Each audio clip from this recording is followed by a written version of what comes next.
Hello, hello. Hello. Hi, Jacob. Hi, Clara. I will hydrate. I am hydrating right now. Mm. Hello, nya. How are you two doing today? You were just telling Snowy you were waiting on me to go live. Nice, nice. Hello, hello.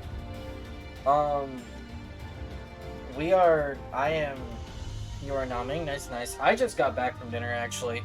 But it's all good. I'm definitely not late. I don't know what you're talking about. We're gonna shrink that. There we go. Cool.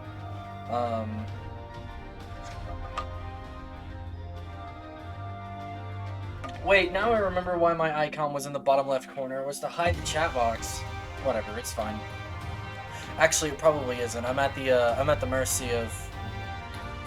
Hold on, where's my chat blocker? There you are. You don't need to be so big, though. Come here. There we go. Alright, cool. Anywho. Hello, everybody. I think today we are going to finish up base Stormblood, and I'm going to go ahead and queue us in because this is going to take a minute since we're on Monk. This is going to take a minute. But yeah, we're going to finish up base Stormblood and get into the Stormblood patches. We are so close to what is arguably... We're closing in on Shadowbringers. I'm so excited. I am so freaking excited. Mm.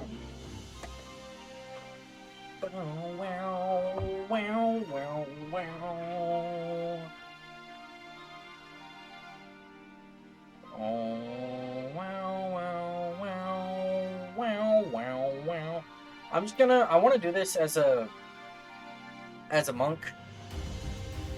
Well, I guess I could heal this. Let me see.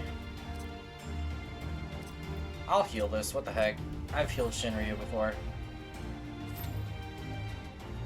Wow, an even longer average wait time. Okay. Do I need to tank?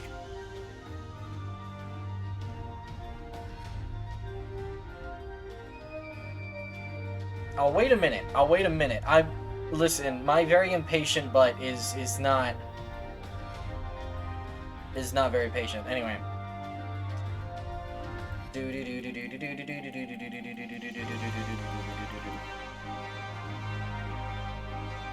We wait for trial to pop. Good news is that once we get the Shadowbringer... You want to see my warrior glim? Warrior. The axe is still in progress, but, this is the current warrior glam. Although it might change here soon. Especially because these boots, I don't know. I don't like the toes on them, but yeah, I do. I like this a lot. I also, without the helmet, it also looks really good still. Which, if I'm ever doing quests as a warrior, I usually take the helmet off. But yeah, this is typically my warrior glam.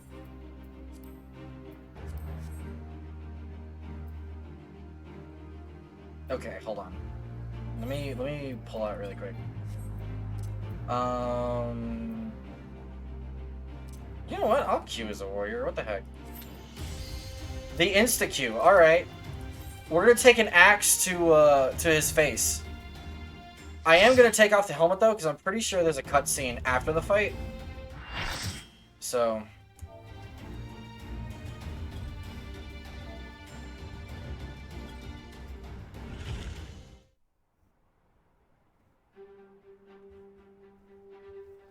Yes.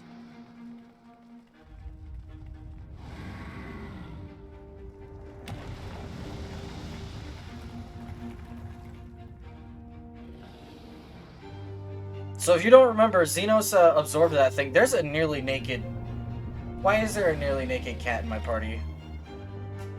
Whatever. Nobody look at the red mage. I have a feeling I just made everyone look at the red mage, but it's fine. Take off the helmet. You going, buddy? Dark Knight? You gonna pull? Alright, let's do this.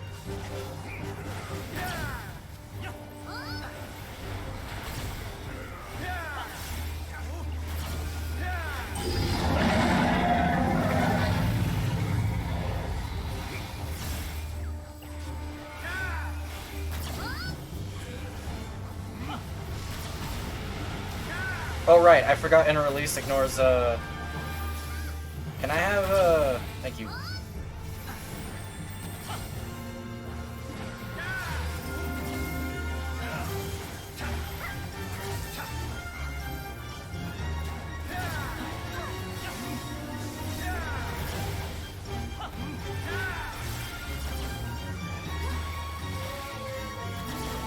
I love how basic Warrior is at this level. Puddle time.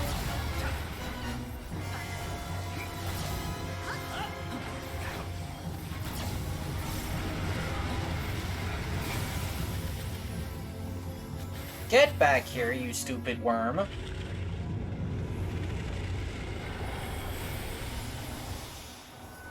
I have Shake It Off over time at this level? I'm sorry, what? That felt cleave, though.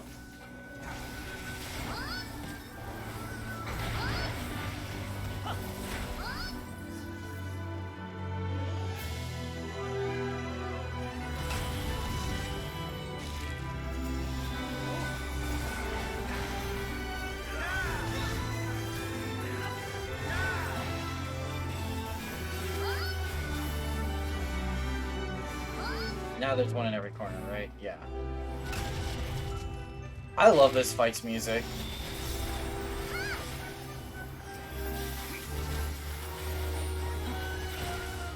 Yeah. 6 seconds to Protostar realistic. I don't have my party wide.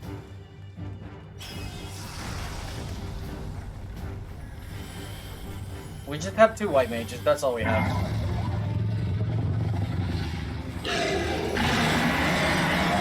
Get locked. I don't remember if this is a spam or a... Oh, this is a spam.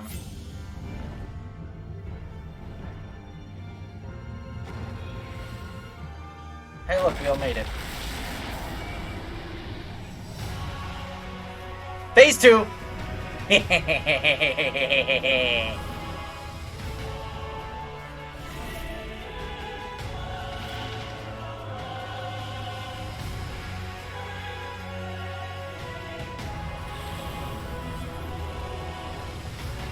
forget where he pops up.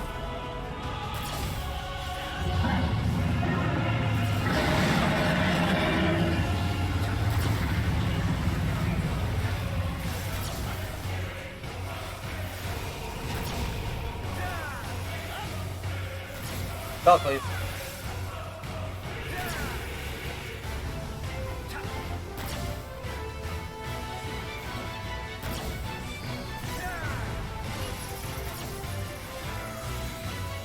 Get chained.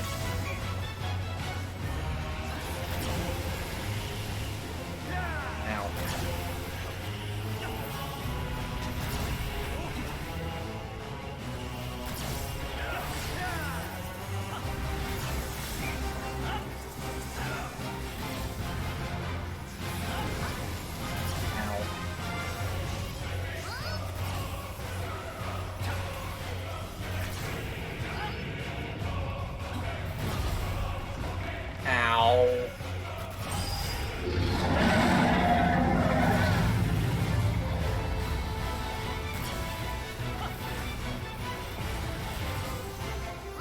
Valcleave! Oh, goodbye, Dragoon! Floor tank over. I'm sorry, that's mean.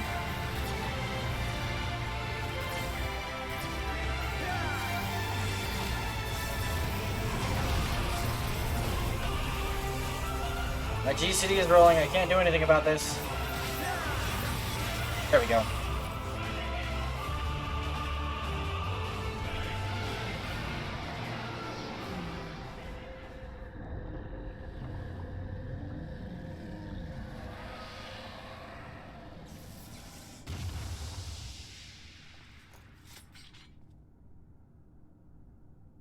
No victory music.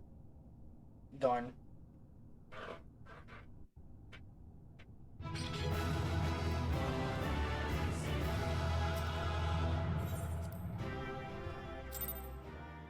All right.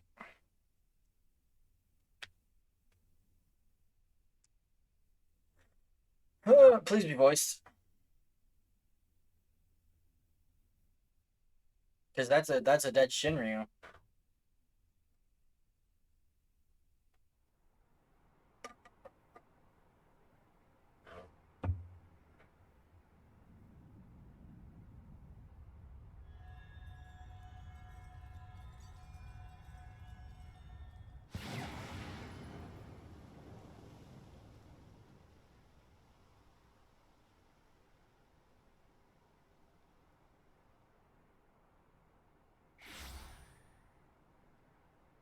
And I just teleport in.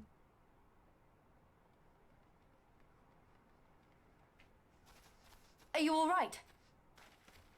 I'm fine. He's not. Xenos.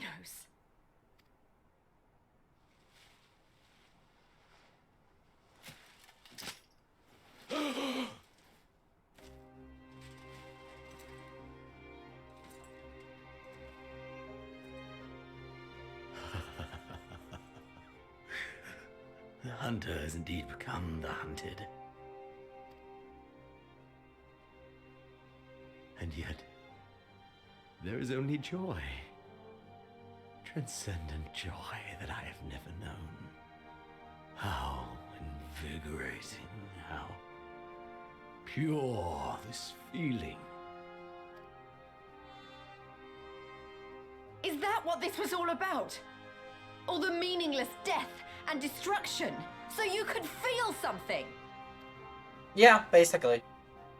Meaningless. Men die that others may live. Those who survive are stronger for it. Not that you could ever understand. To have stood upon this great stage of fools. To have played my part to perfection. Oh, this moment, let it be enshrined in eternity.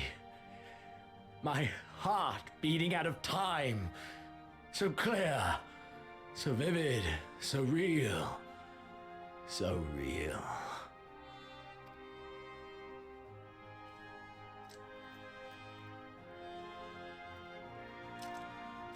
Coward!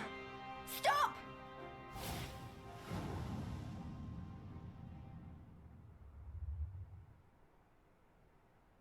Farewell, my first friend. My enemy.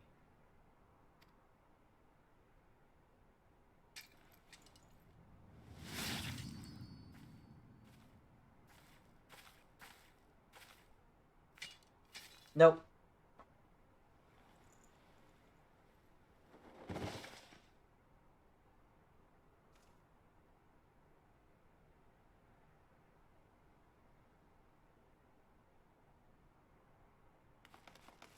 My axe is so freaking massive. Where is he? Seppuku.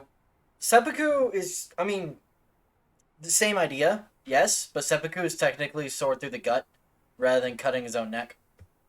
Also, I'm gonna disable the chat blocker again. I just needed it gone for the trial. Come here. Oh wait, there we go. He's dead. By his own hand. Then justice has been done. I mean, there's no justice in that. No. There's no justice in that rabid animal's end. Was that a Silgar I heard? Seppuku is actually less of a stab and more of a ritualistic disemboweling. Lux, uh, hi. That's an interesting way to come in and say hi. But yeah, you're absolutely right. It is absolutely basically ritualistic disemboweling. You basically scoop your own insides out. You know too many things. No, no, no, no, no, no, no. No. I listen. That just caught me that just caught me by surprise. Hi. Why is my water spicy? That's not good. Okay.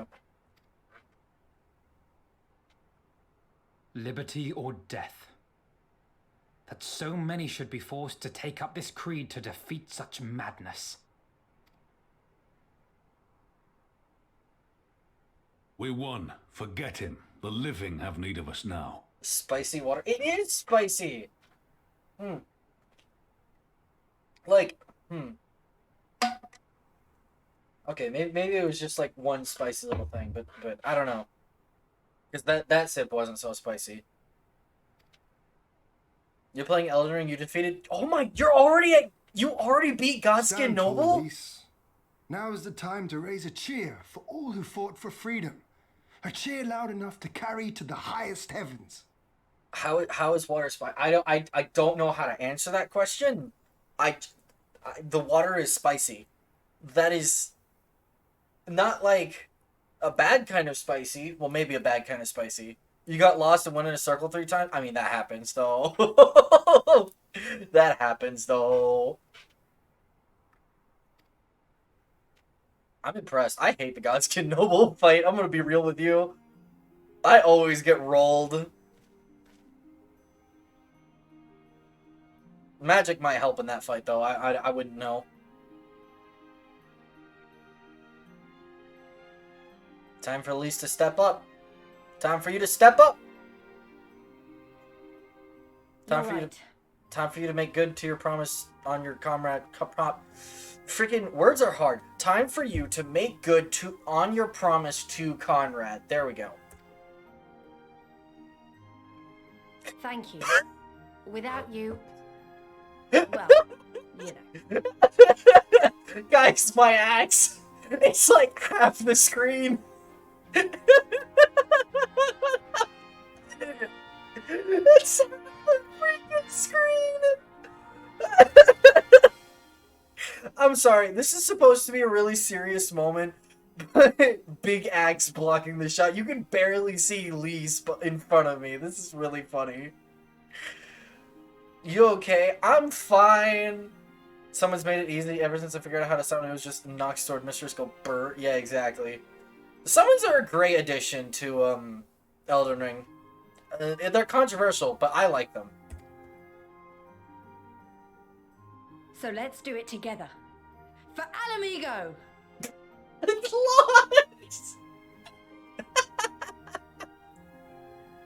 Lux!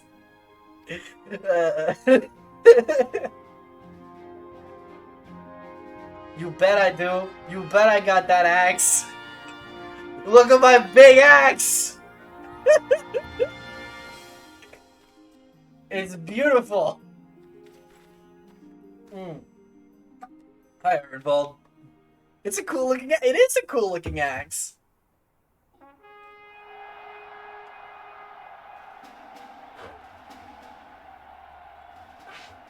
Victory horn!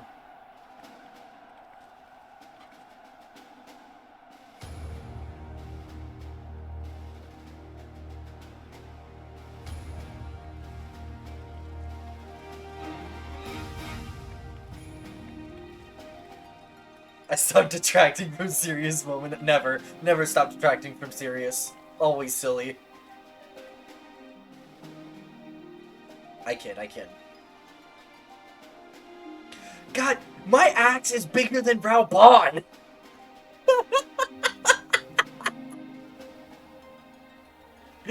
Oh my goodness. Look at it!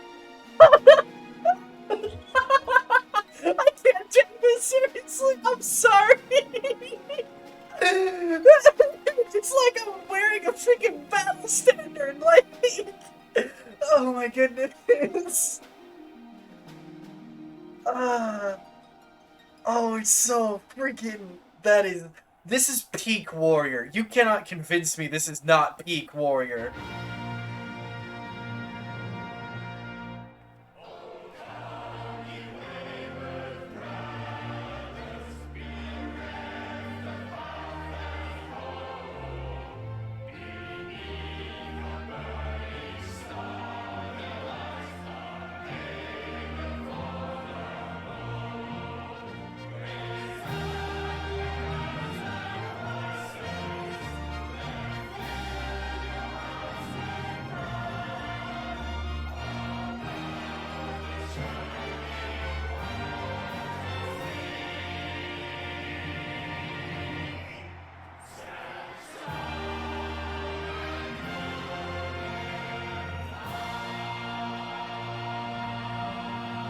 That's their anthem. In crimson it began, and in crimson it ended. And then we were free.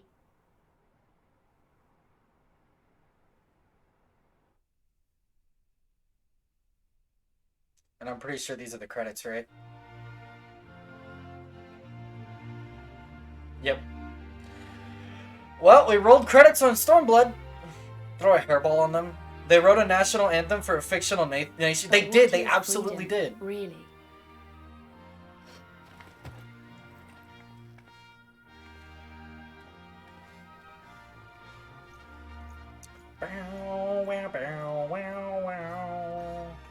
I don't remember when they mention it.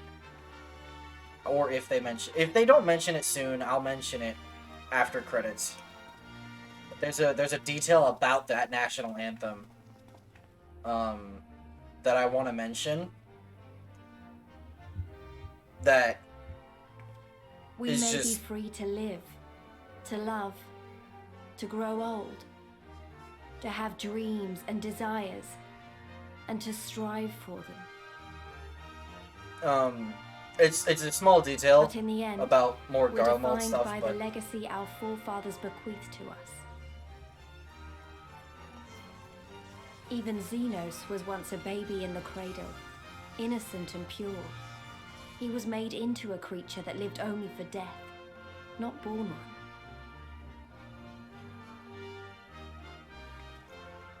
"20 years of Imperial rule have left Ala Mhigo torn and bleeding.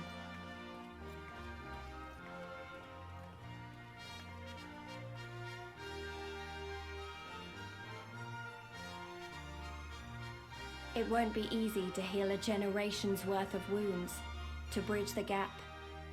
But I won't give up, Papalymo. I won't. hey, there's a name we haven't heard since 3.5. For those who missed it, Papalymo was her best friend who sacrificed himself to save her and the rest of the Scions during a particularly bad battle right before Stormblood. Because I remember the price of freedom.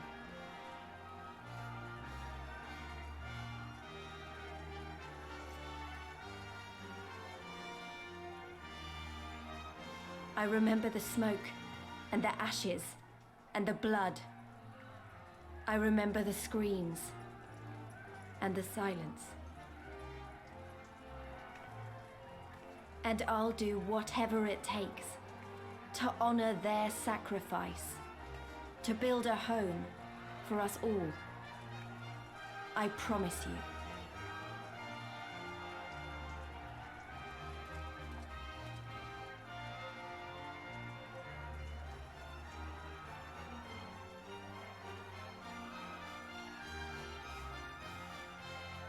My ears clip through the axe. That's kind of funny. This is the end.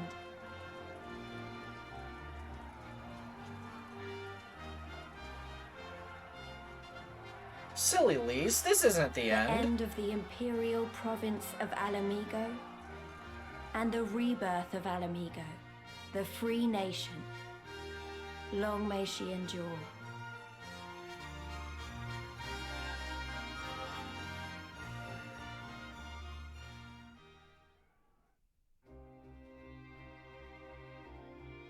I think that's...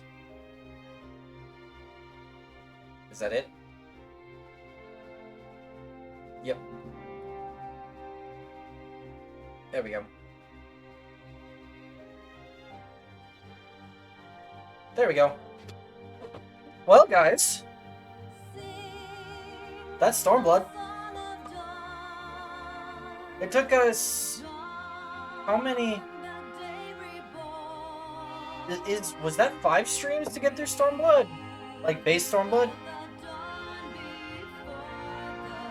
I don't know for certain. I'd have to go back and look. I'm letting it scroll through the credits only so far as it has screenshots and stuff to share. And then, what was the fun fact? Oh, right! So, during the game, we've heard renditions of that national anthem, like during Stormblood, but they've all been under a different set of lyrics. And I don't remember exact points in the game to point that out, because I only learned about this after I beat Stormblood. Actually, like, after I beat Shadowbringers, personally. Somebody went back and told me, like, hey, did you know this? And I was like, oh, I didn't. That's kind of insane. But essentially, the version we had been hearing was a modified version of the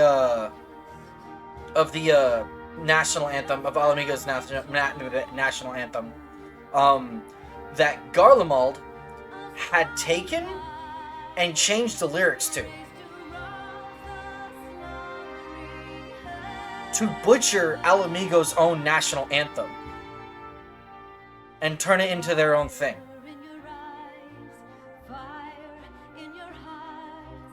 The version we just heard is their actual national anthem.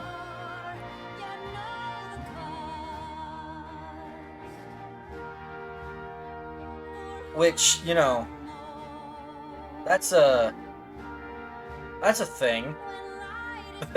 That's a thing that happened. Ah, yes, the Step On Me screenshot.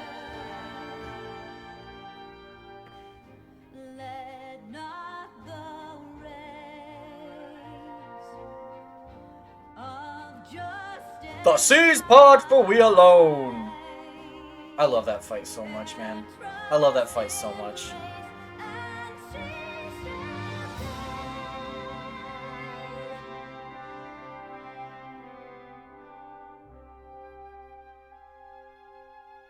An erasure of their culture to reinforce control for future generations. Yeah, exactly. Insidious? Insidious is a really good way of putting that, but yeah. Yeah. It is not great. It is not exactly good aligned.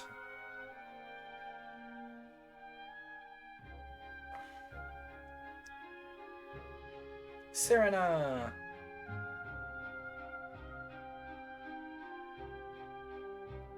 My very ooh shiny brain is like, I would like to skip the credits, but I want to see all the screenshots. So I'm like, bah. At least the music is really nice.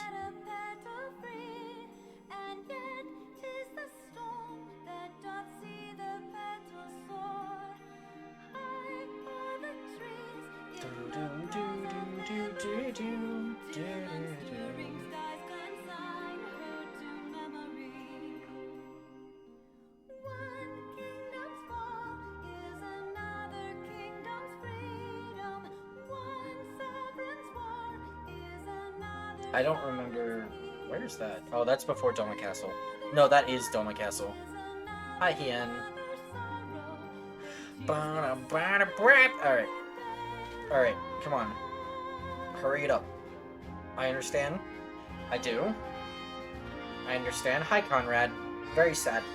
He died. He dies.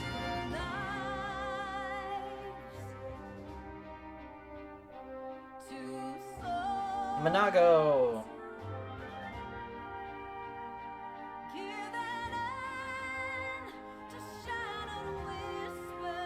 Victory over the bridge. This was important. Stormblood has so much combat in the back half of it, it's kind of funny. A lot of the front half is running around doing things, and a lot of the back half is combat. It's really funny.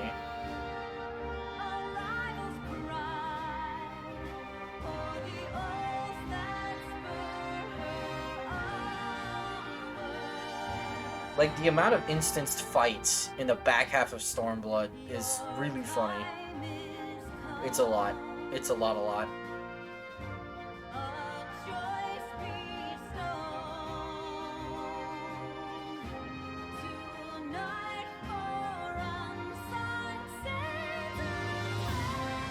Estinian!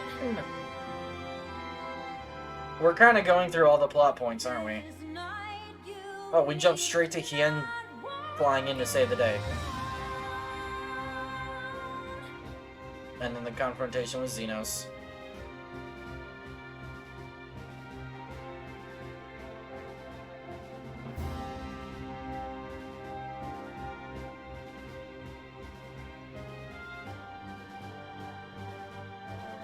Ba-da-ba-da-ba-da-ba-da-boo.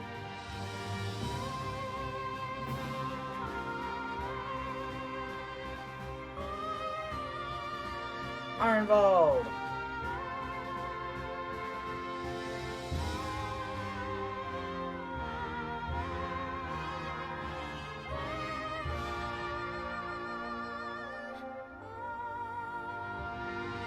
Is that all the screenshots? Not quite. Okay. Oh, it's Ida and Papalymo! Oh, okay. That's good. That's a good touch. And that's Crimson Sunrise. There's no way there's more. Okay, I'm pretty sure. I'm gonna go ahead and skip this. Haba!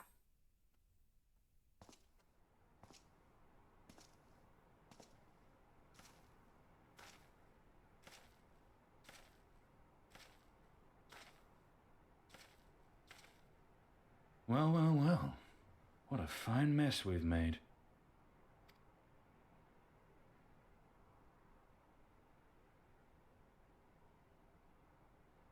And the plot thickens.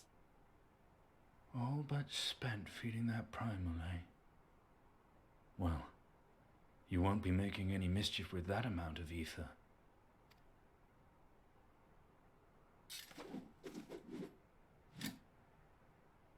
Still, better safe than sorry.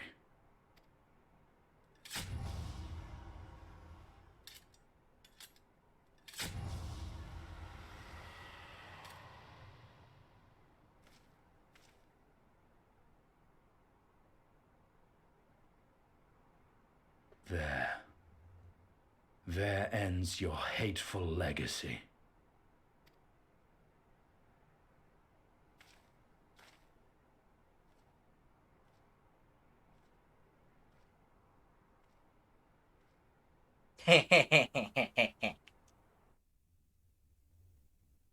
Estinian on his own adventure.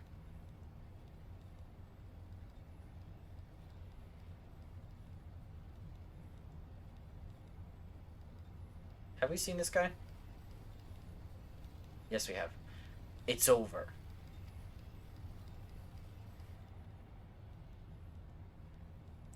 My condolences for your... Wait. I have to remember who this is.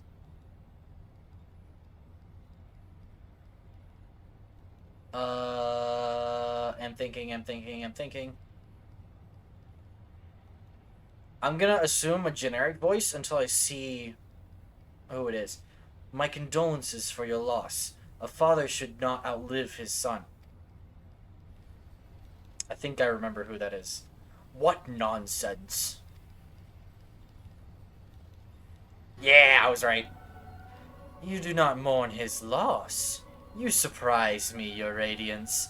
He was your son and heir, and an irreplaceable test subject. I know what he was. Monsters are not made for thrones.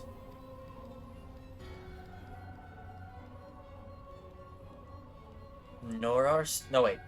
Nor are stars made to sustain false gods who sup on their very essence, icons summoned by desperate savages who hearken to the whispers of shadowless charlatans. Should you raise a hand against my black-robed brethren, I will not stop you. Our desires are one and the same. Preservation. Restoration. Compression. Resurrection. All is in service to your one true God. And when the sundered shards are made whole, will there be a place for us mere mortals?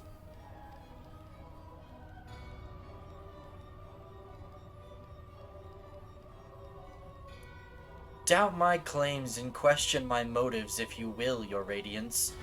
You will come to trust me in time. Until then, mayhap you will find this reassuring.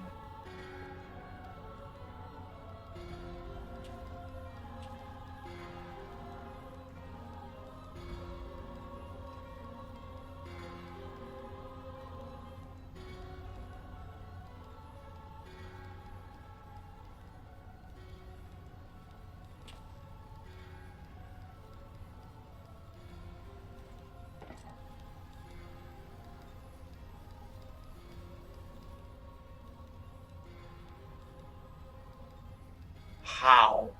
How dare you?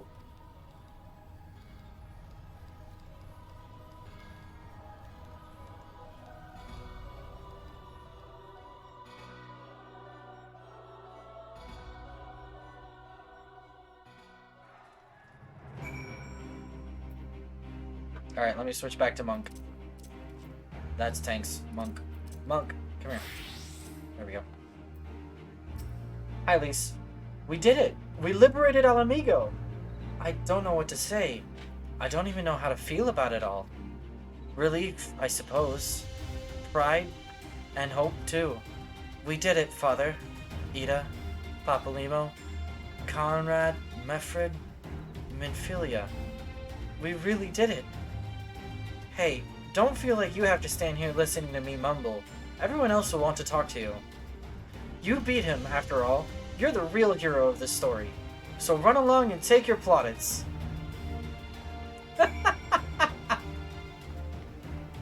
Oh wait, wrong way.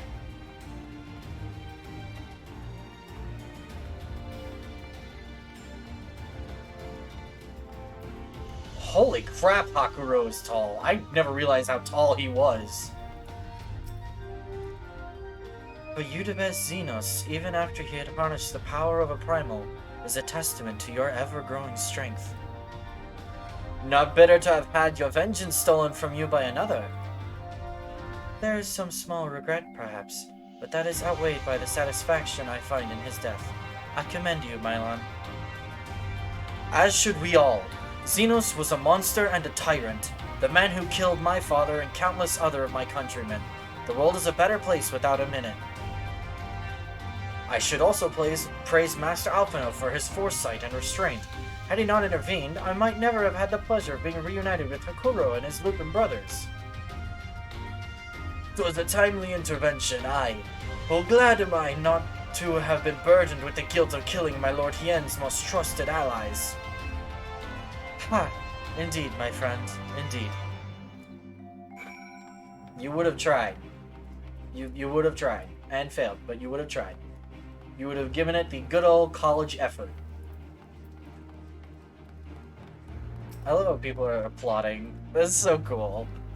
After all we have been through, I really should know better than to worry, but, as ever, the relief I felt upon finding you hale and whole in the royal menagerie well nigh reduced me to tears. The Warrior of Light, victorious again. I should be surprised if some small part of you had not come to resent the title and the responsibilities which accompany it. You must forgive us if we call you hero when you accomplish heroic feats. But as the Warrior of Light goes, so goes the world. You should take pride in the good you have done, and in the good you have inspired others to do.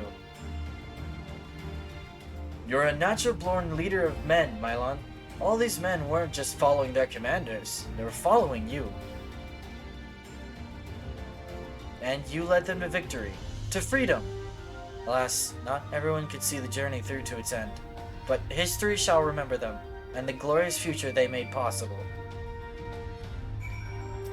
Hi, Monago! Can you believe it? We won! We beat the bastards! Al amigo! Al amigo! Sorry, got a bit carried away there, didn't I? It's hard not to, you know? We owe it to the friends we buried to shout and scream and cheer with all our hearts. I want them to know it wasn't for nothing, that it's finally over, and they can rest in peace. You hear that, lads? We'll be alright. We'll be... Oh, Bucker, not again. I'm so bleeding happy I could cry! Aww.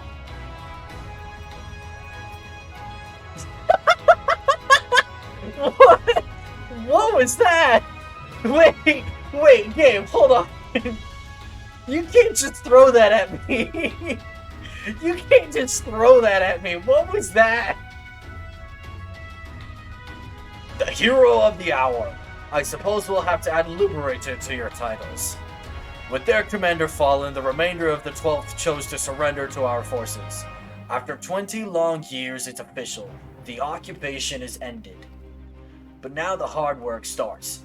Though the people have had their fill of kings, there is no clear consensus on what sort of government they would prefer instead. Indeed, Father. Momentous as this achievement may be, the road which lies before us is no less uncertain than the one we have walked. Aye, aye. Yet, if we can overcome 2 decades of oppression, I've no doubt we can find a way forward. Thank you, Lieutenant, for helping to make this dream a reality. Go talk with Lise again? Okay. I can go talk with Lise again.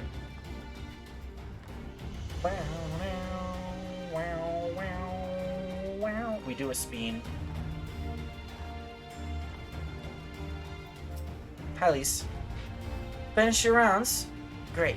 In that case, I'd like you to come with me. Back to Rhalgr's Reach. Okay. Not for a rematch or anything, sadly. I want to call all the Scions together. I'll explain later. Are you gonna teleport me there? That'd be nice.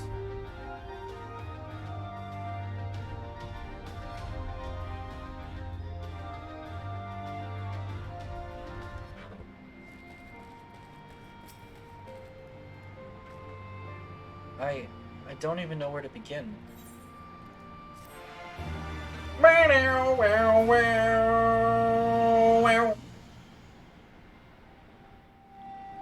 Be voiced, please.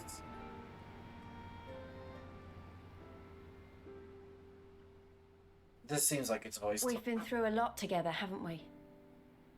I can't thank you enough. Cool. There's something I need to say to you all. That is, if you have a moment.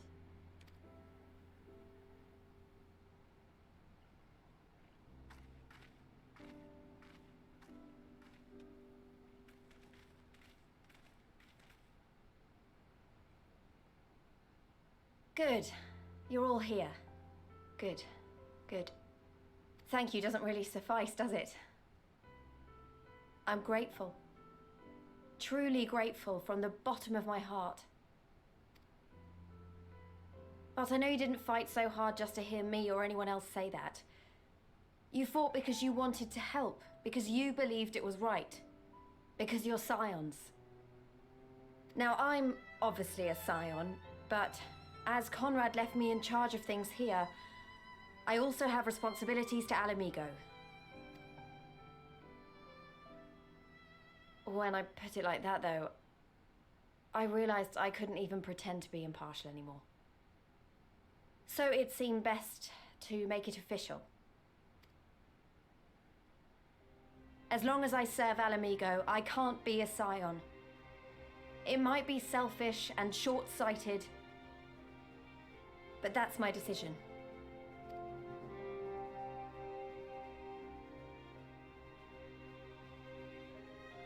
Am I to understand that you summoned us all, some of us still nursing wounds, to hear this? He's taller! Oh, man. Oh, I didn't, Forgive me, Lise. 'Twas but a jest.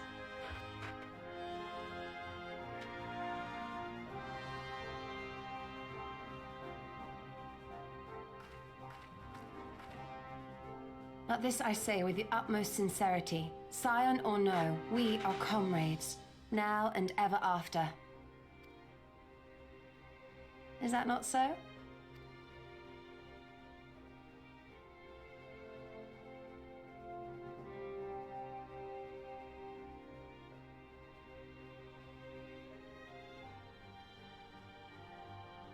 There you have it.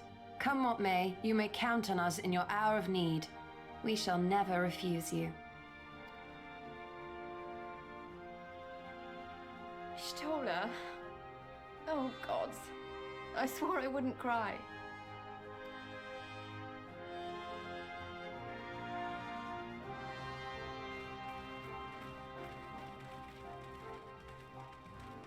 I like the little Kryl, the patting Kryl's impression. You saw that too, right? It's the halfling like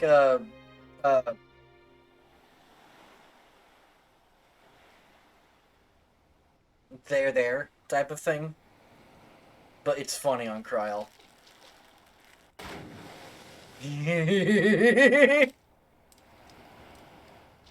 Yes. Come back here, you slippery little devil.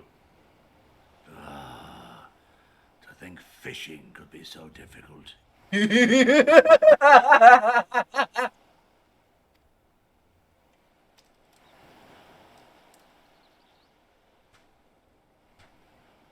What greater proof of a man's lingering mortality than an empty belly? A fate worse than death. Fie on it.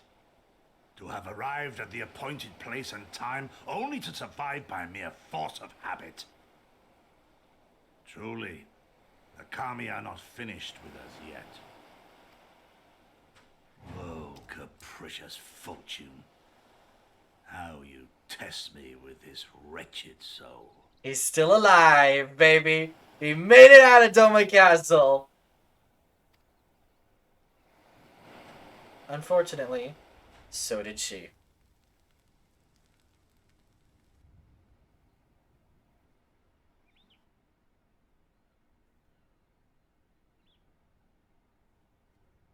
Marooned on an island. Pirates of the Caribbean style.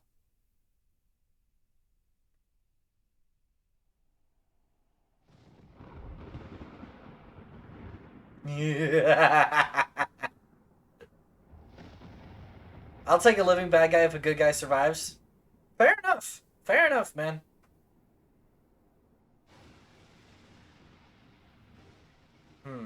This is indeed the work of either Shinryu or Omega.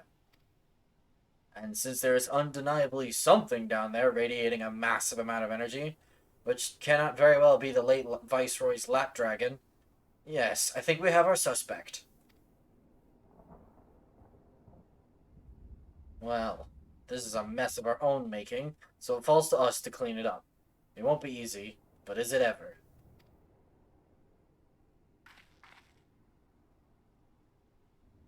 And now comes the part where you say you've got no choice but to divert company resources and employees to this pet project of yours. Lost profits and belligerent clients be damned.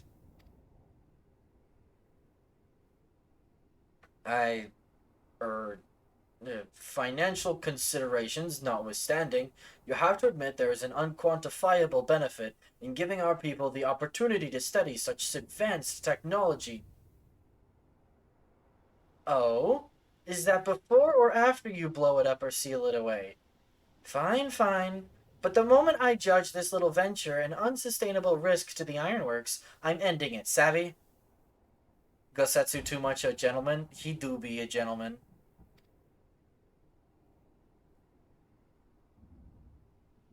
And to keep you honest, using my authority as deputy president, I've gone ahead and brought in a consultant, a master engineer and mechanical genius. You didn't.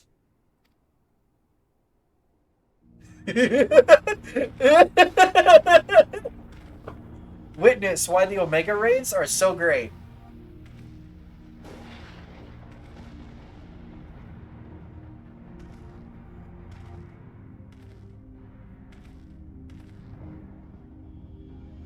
Come now, you mustn't build their expectations too high.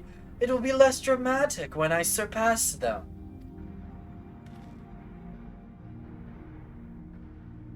Oh no. Absolutely not. This is not happening.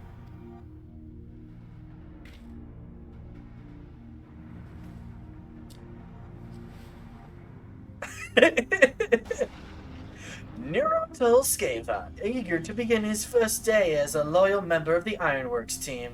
Looking forward to working with you, Garland.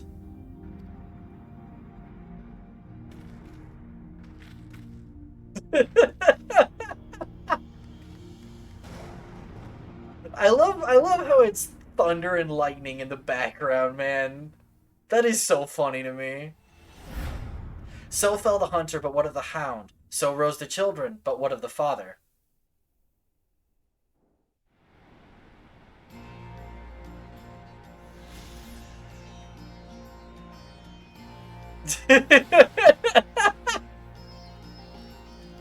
There we go. Alright, well that's base Stormblood done. So now we go over here.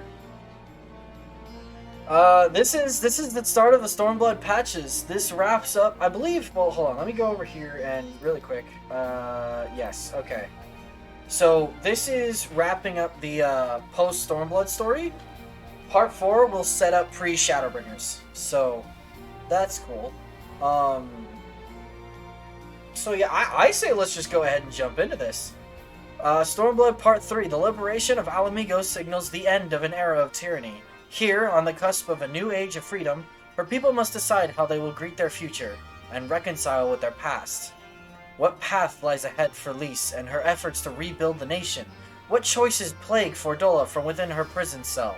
And to where will Raban return, now that the dream for his homeland has at last become a reality?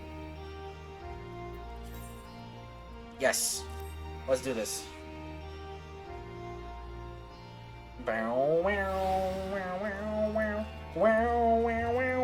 I'm standing on your table, Lys. I'm standing on your table. Come to see how we're getting on? Remember, this probably dropped about 6 months. We've made good progress since we took back Alamigo, but there's one big issue we still have to address. Remember that the patch 4.1 would have dropped 6 months after the release of Stormblood, so there's a definite small time skip here.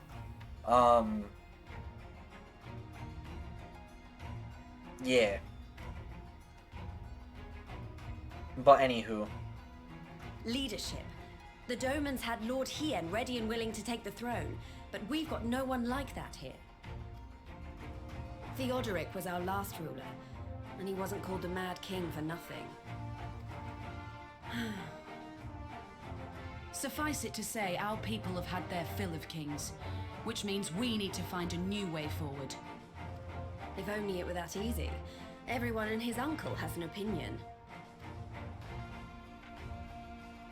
For the time being, we're just going to have to keep leaning on General Aldin and the Alliance for support, and see if we can't find a solution together. Something tells me we're going to be hosting a lot of meetings in the near future. But if that's what it takes, I'm ready to talk till my jaw aches. The Reach is yours, Nargo. Don't do anything I wouldn't. Aye, aye, Commander.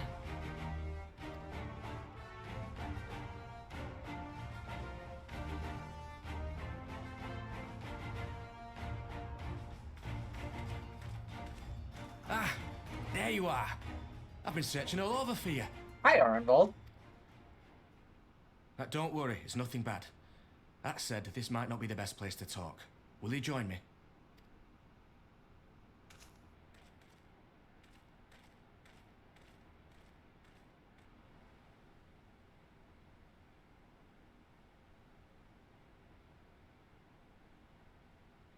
I'll get to the point. Might you be interested in a spot of adventure? After all, we were adventurous before we were scions, were we not? After routing the Imperials and liberating Alamigo, I reckon we've earned a bit of respite, don't you? And what better way to spend it than by returning to our roots? So, what say you? Shall we call on Alphino and go adventuring?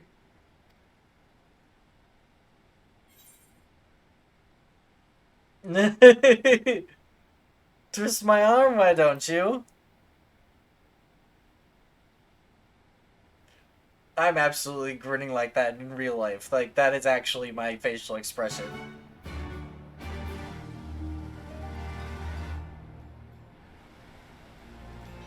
I love going on simple, fun adventures, simply for the sake of having fun. Right then, let's go and find Master Leveilleur.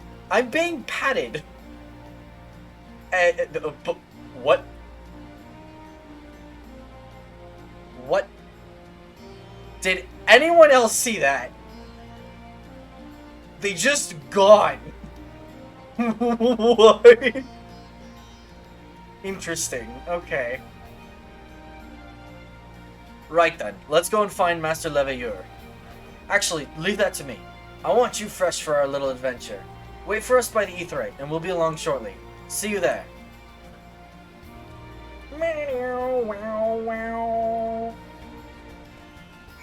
Yum.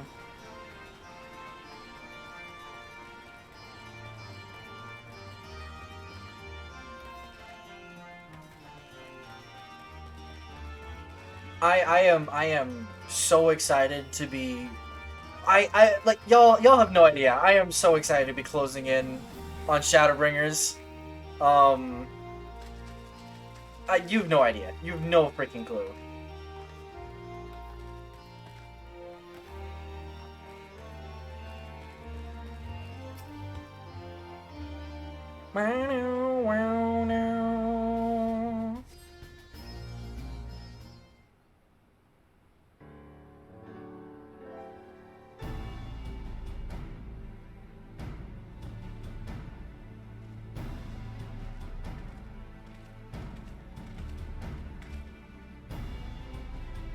Greetings, Mylon. It would seem we are to accompany Arnvald on some manner of escapade. Have you any idea what we've gotten ourselves into? Allow me to explain. It'll be something of a history lesson, but I'll try to be brief. No snoring, if you please. Now, the events I would speak of occurred before the occupation, back when Alamigo was still a monarchy, and Theodoric sat the throne. A uniquely brutal despot, by all accounts. That he was. The King of Ruins suffered no rivals, real or imagined, and his dispute with the monks of the Fist ended with Roger's Reach being burned to the ground. In the latter years of his rule, he was seized by the unshakable belief that unseen forces were conspiring to steal his crown, and so he ordered that every soul with a claim to the throne be executed, including his own family. The wealth of the poor sods he put to death became the property of the king, and it's said that these royal treasures were hoarded somewhere in the palace. Thus was born the legend of the Mad King's Trove. Ah, I believe I see the direction our adventure is to take. I assume you have a mind to unearth this hidden bounty. You assume correctly. And would I also be correct in assuming that this legend is widely known? Others must surely have gone in search of your prize, tempting as it seems. Well, of course we won't be the first to make the attempt. Following Alamigo's liberation, more than a few eager soldiers turned the palace upside down in hopes of claiming an easy fortune. But even after scouring every room from dawn till dusk, they uncovered not a single coin. Their gold lust drained away as quickly as it had come, and the legend of the Mad King's Trove remains simply that, a legend. What the... Nika gave me a shout out? I don't have her stream up. I can't go say thank you.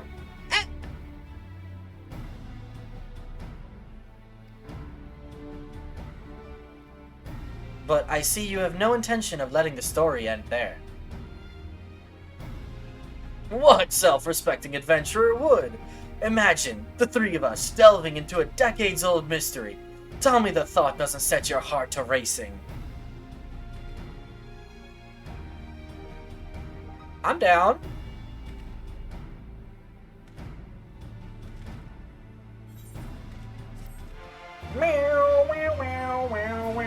people are in the emote box. I already knew box, but that's okay. There you are. Okay. That was strange. The news of Doma and Alamigo's liberation has kindled the flames of revolution in every corner of the Empire. I hear the Imperial province of Dalmasca has already risen up in rebellion. What did you miss?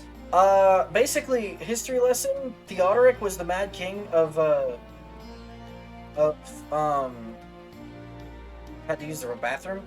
I don't remember. Essentially, okay, I'll start from the beginning. 5-second summary. Lys is running Alamigo, or trying to at any rate, but they're having difficulty deciding on leadership, because the last time they were free, they had a king, and his name was Theodoric, and Theodoric was called the Mad King for a reason. He killed a lot of people, and wasn't a very nice king. So, we got a small history lesson from our involved here, talking about how Theodoric, like, put to the execution, or executed a bunch of, people with any claim to the throne, including his own family, and all of their wealth became the king's, which created the legend of the Mad King's Trove. So now we're going on an adventure to go find the Mad King's Trove. With Arenvald and Alphino. The news of... Oh wait, no, I already read that. Which means the Garleans must surely have their hands full.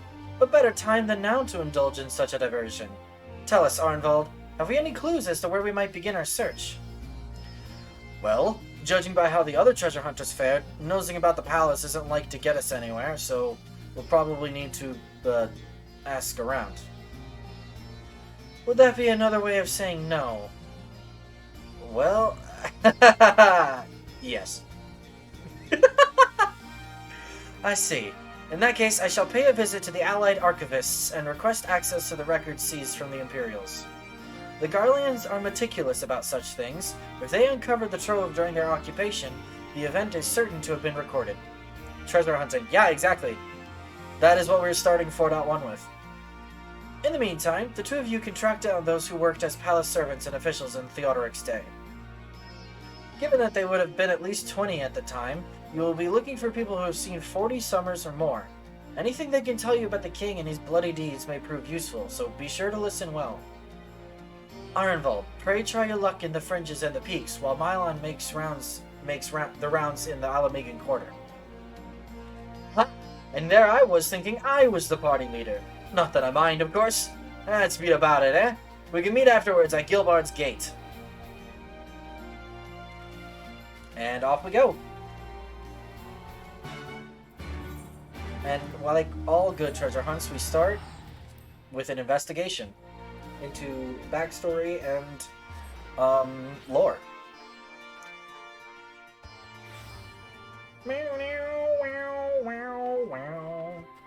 Middle-aged Highlander. I doubt you're who I'm looking for, but that's fine. In the palace? No, not me, lad. Surely you've heard stories of the Mad King. He used to hold public executions up on the Divine Audience. Anyone, and I mean anyone, suspected of conspiring against the crown was flung from the top of those steps. Suffice it to say that I stayed as far away from the palace as possible. I refuse to walk through the streets. Just because I'm going to get lost. You want to hear an old maid's stories, do you? Well, most of what I know of the Mad King is common knowledge. We'd only see his royal majesty when he deigned to attend the executions he ordered, and after a while, even watching his enemies die wasn't enough to coax him out of hiding. They say he started seeing assassins in every shadow, and wouldn't set foot outside the palace walls. I was offered to work there as a royal servant once, but the mere thought of it left me in a cold sweat. Nyum.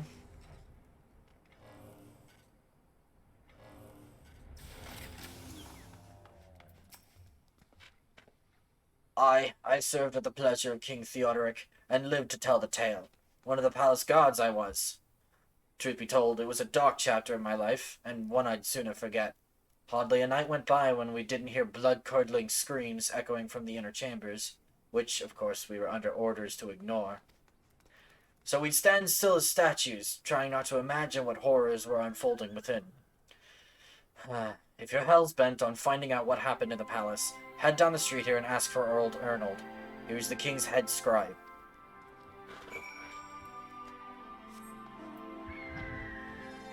Well, we're getting somewhere.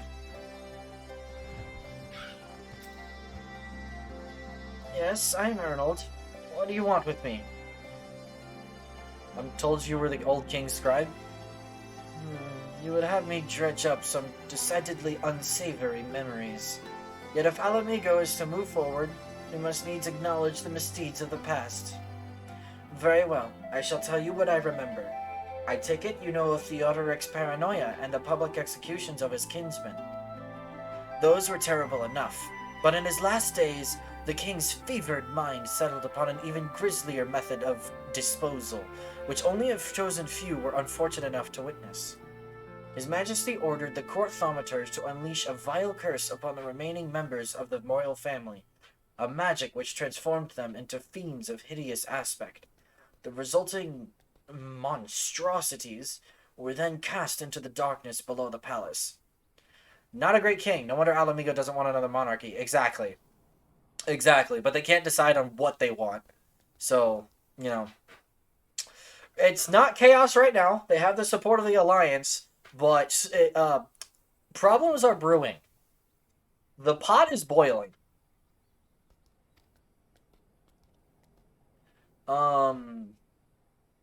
Even now, my sleep is troubled by nightmares. If others of Theodoric's blood were prone to share his madness, then mayhap it is a kindness that the monarchy ended with him.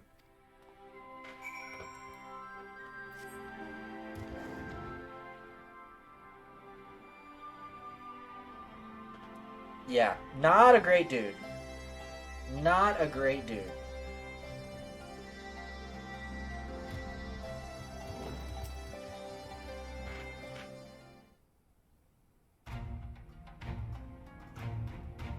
Since we're all here, why don't we share what we've learned?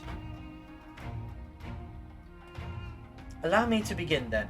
As promised, I scoured the Imperial records for any mention of fantastic treasures, and found precisely none.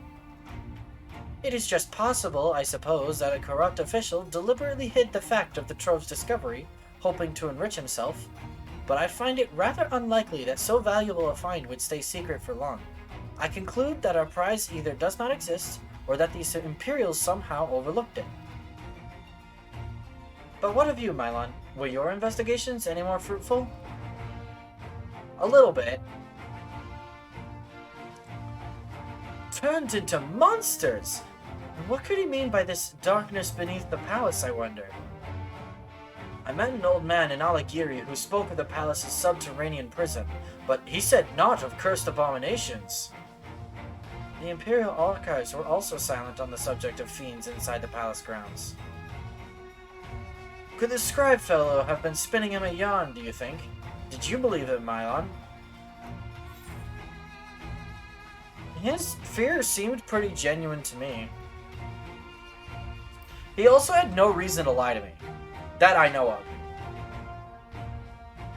If he was afraid, that does lend credence to the tale, though I'm not sure how that helps us in our search. Do not be so hasty. Arnold's anecdote may very well have told us where the trove is hidden, but ere I share my theory, there is a matter I would clarify.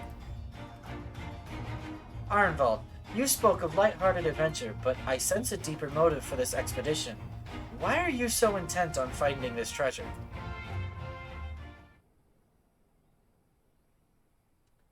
It wasn't all pretense, I swear it, but you're right. My father was in the Imperial Army, a man of Garlean blood. I trust you know what I mean when I say that my Alamigan mother did not welcome my arrival.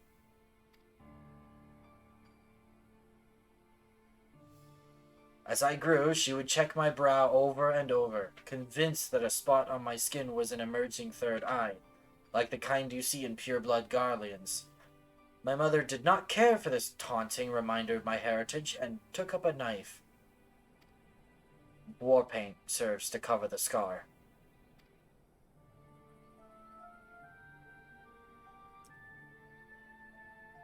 In the end, she turned me out into the street, and I was left to haunt the alleyways of Alamigo, a feral child who got what he needed through begging, cunning, or worse.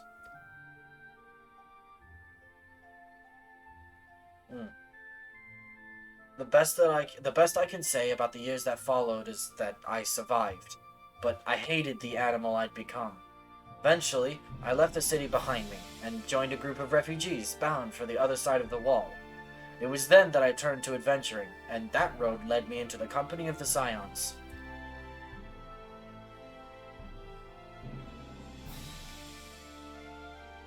I tell you this so that you understand.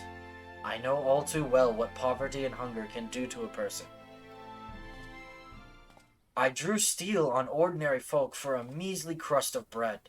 With Theodoric's gold, I could spare my countrymen the shame of living like that. Thank you, Arenvald, and I apologize.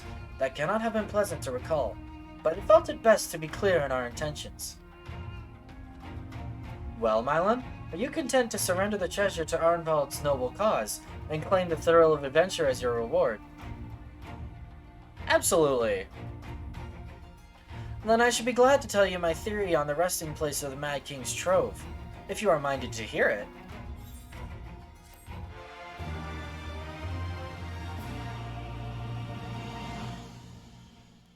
Character development. Actually, mayhap it would be better if we first adjourn to a more suitable location. In case a rival treasure hunter overhears our plans, you mean? Good thinking. That was not exactly the reason, but 'tis certainly a valid concern. Let us reconvene on the southern edge of Loch Seld.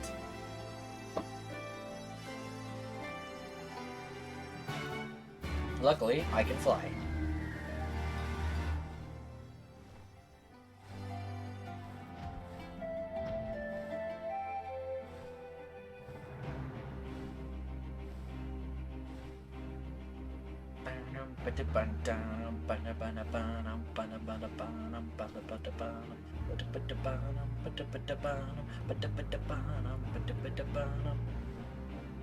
I like this game's music, I really do.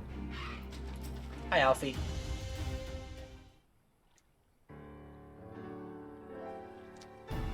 Forgive me. 'Twas not my intention to draw out proceedings. I simply wished to have the lock in sight while I explained things.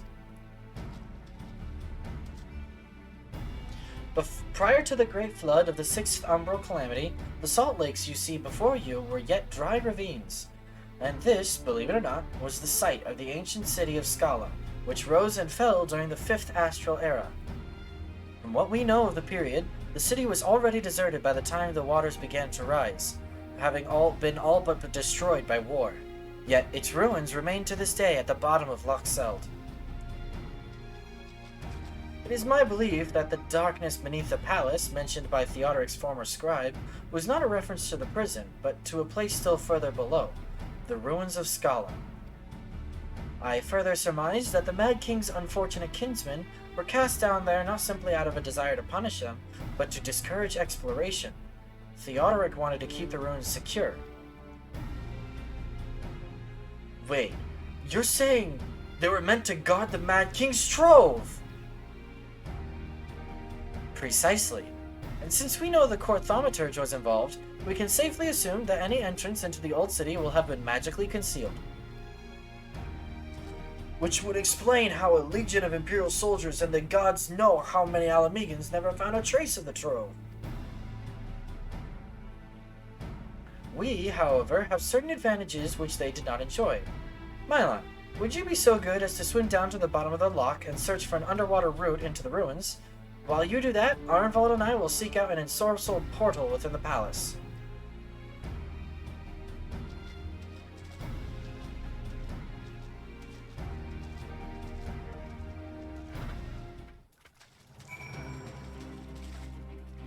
So, Thalassophobia go burr?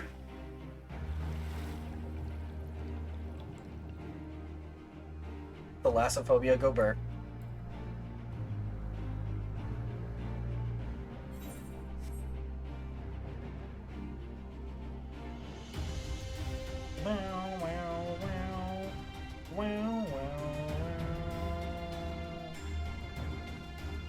Not again. I'm sorry. I'm sorry! Good news, there's nothing in these waters. Like, there aren't. They can't put monsters underwater. They haven't figured out how yet.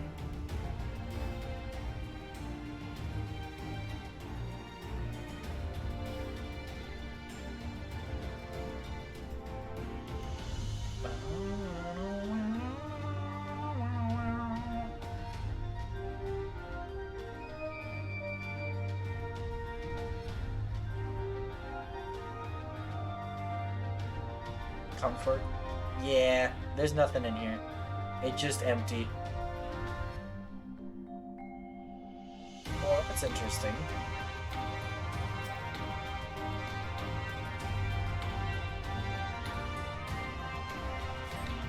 You discover a passage that appears to lead under the palace foundations. Press on and find out where it goes.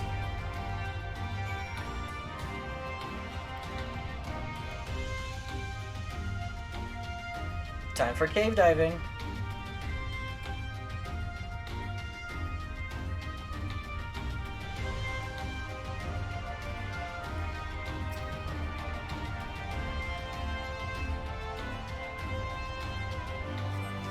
You've come to a worn stone door standing temptingly ajar. It would appear you have found an entrance into the subterranean ruins.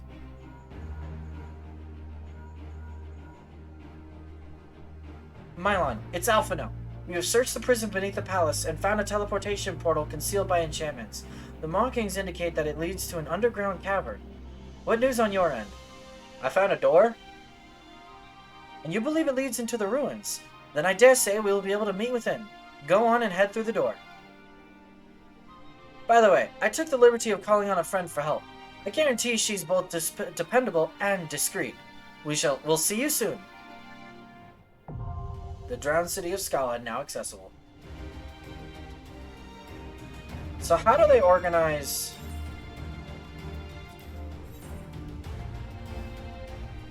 Interesting. Okay. Is there a person there? That's another player. They're just chilling there.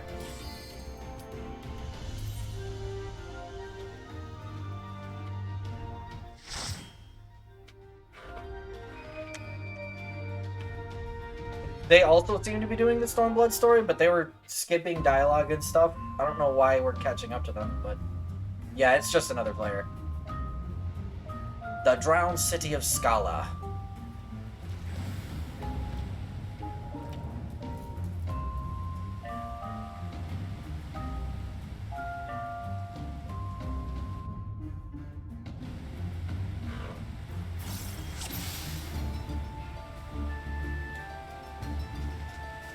I don't remember Jamoltha, but... alright.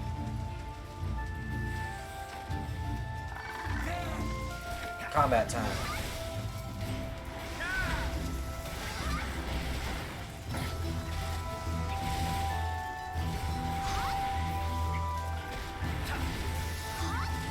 Try this!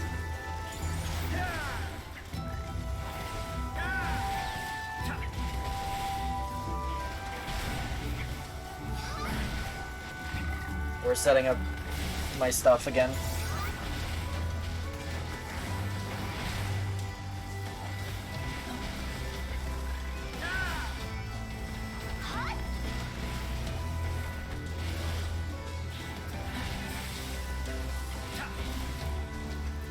Perish.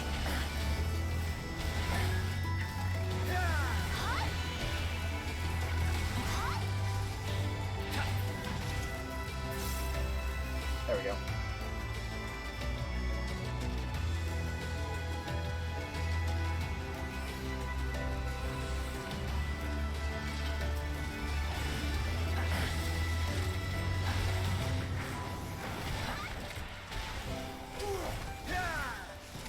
I mean, I could probably tornado kick.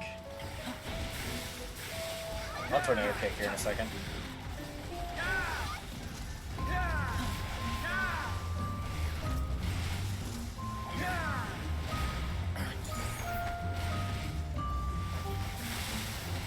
Leave it to me!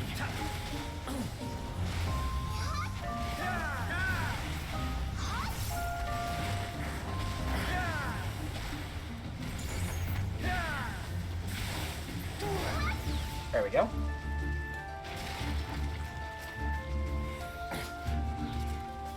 Bam. Release!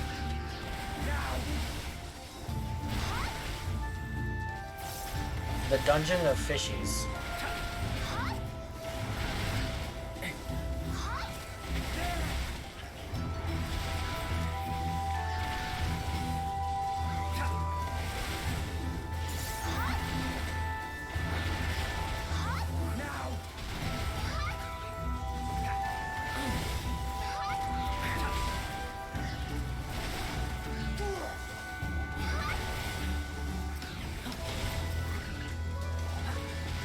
Dragon kicked. Get twin snakes. Sweet deal.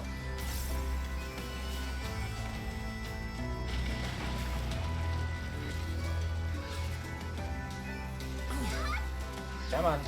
There we go.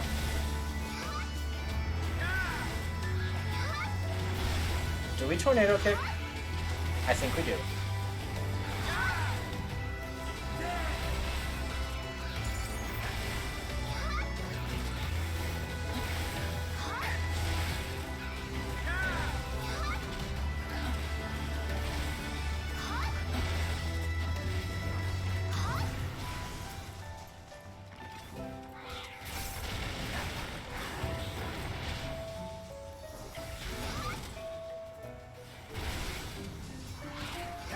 Look at all these enemies.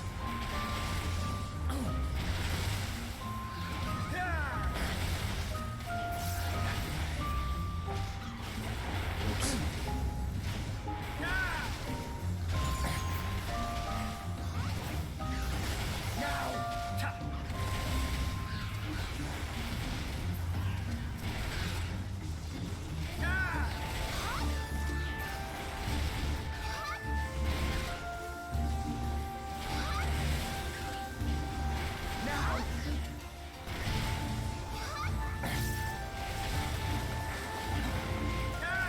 I didn't mean to use Dragon Kick. Whoopsie doodle. Those look like that one type of fish? What, like anglerfish? Oh, hey, the Kelpie fight. Alright, so this was recently changed in the 6.5 patch. So I have no idea how this is gonna go.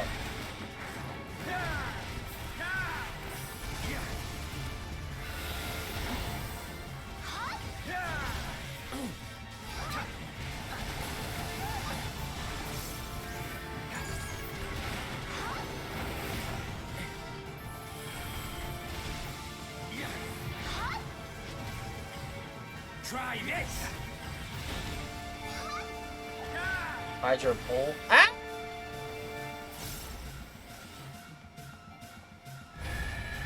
Cries and no range attack.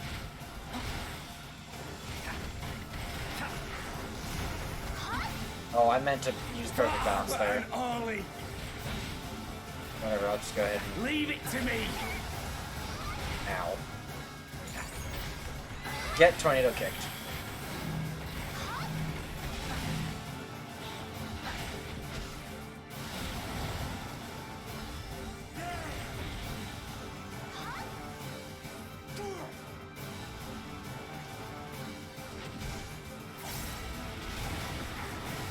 I have no idea what's going on.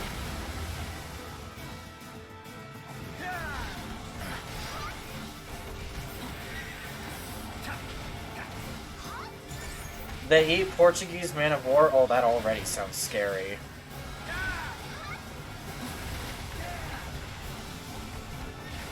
And stingers, and basically recycle the toxin. They're highly dangerous. Yeah, that sounds not okay.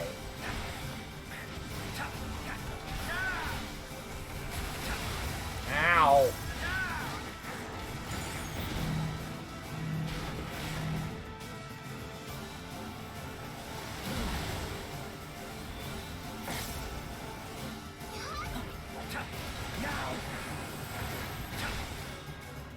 I just wanted to lay down the dot.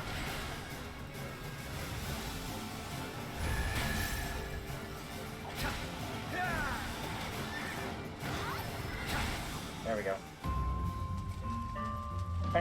They're really tiny though, like fit on the tip of your finger a little. Wow, that's small.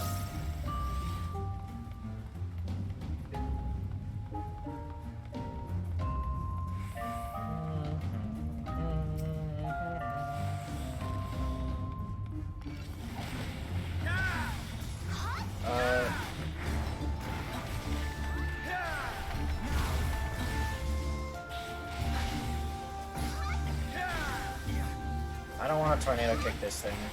He doesn't have enough HP to make it worth it. I know too many things again? What do you mean you know too many things? Away with you!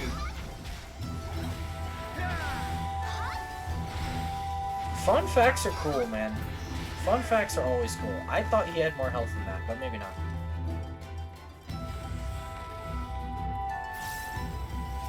Down with you!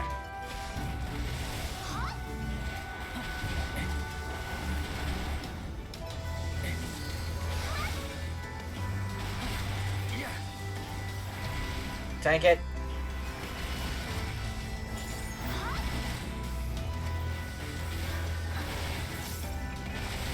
I'm turning your stream chat into factoid horror. Oh, shoot.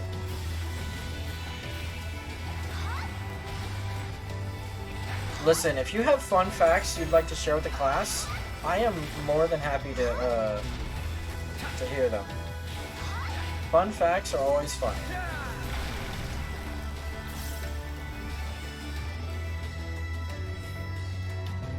Go, Arnvold.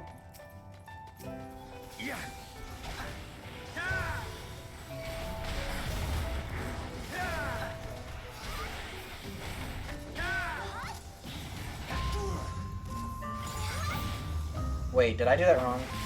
100% I did that wrong. Dang it. I always forget which sticker is the do all three combo and which stickers do three of the same one. The other part of the sandwich in the chat was seppuku facts. I mean, that was still funny. That was still really funny.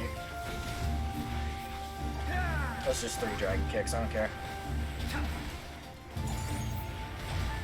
Disciplined fist is gonna fall off, yeah it is.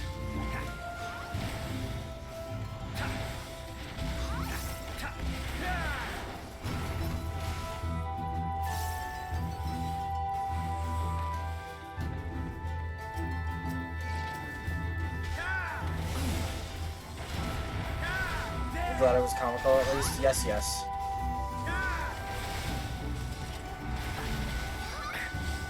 I probably shouldn't stand in all 3 of those.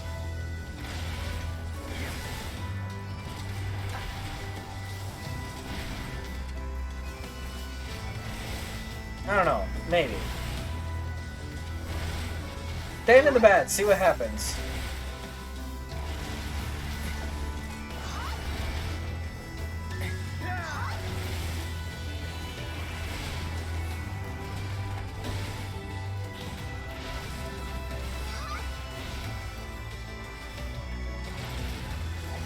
Go down.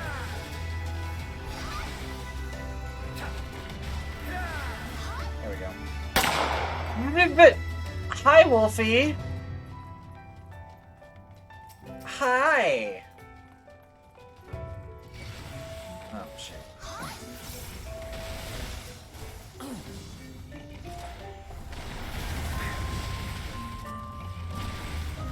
Hi. Thank you for popping in. Welcome, welcome. Nice to see you. Did you really have to open with a bang, though? Thank you, Lux. Lux is too sweet, I swear. You now broke? Yep.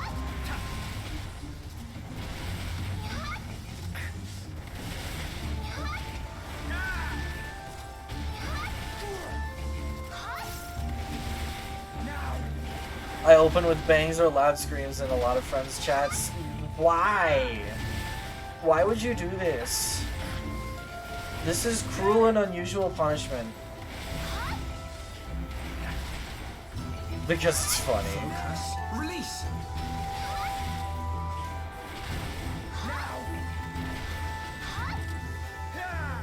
Wolfie announces herself, I am a ninja of head pats. Yes, yes. heals you. I'm sure it does.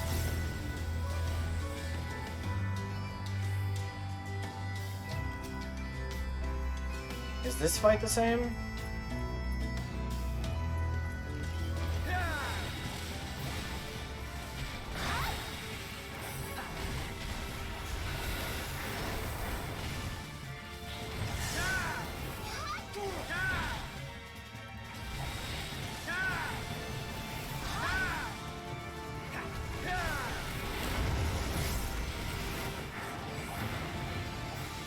Really? Fine, I'll tornado kick this thing. Goodbye.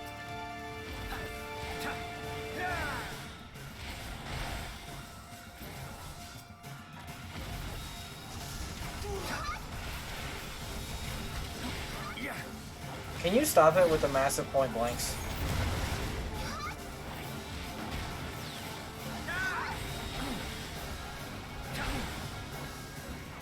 And the spinning! The spinning can stop too.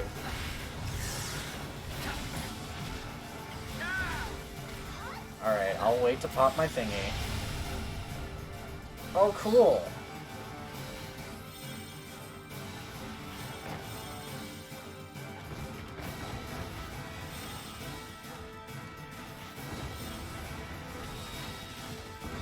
Let me shift back into this.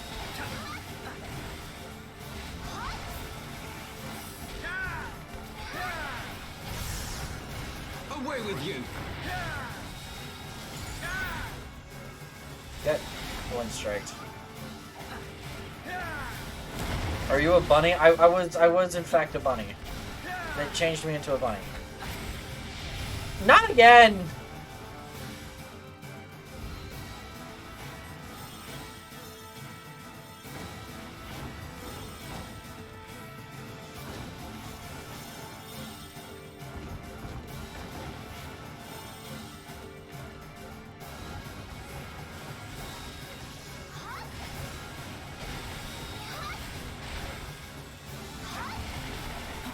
You know what?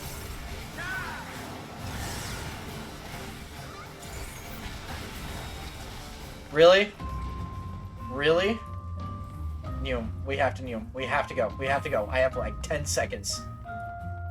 I need something to kick. Please. Please. Please. No!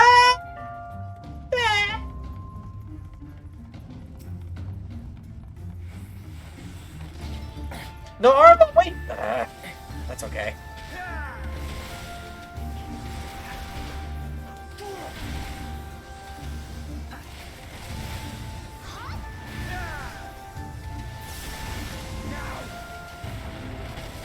You know what? Screw it.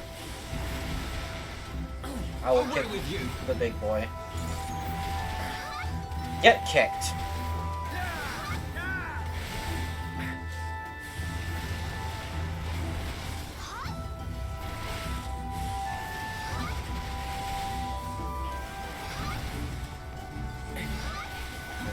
That.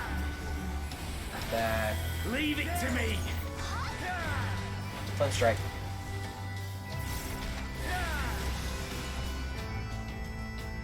There's a bridge now.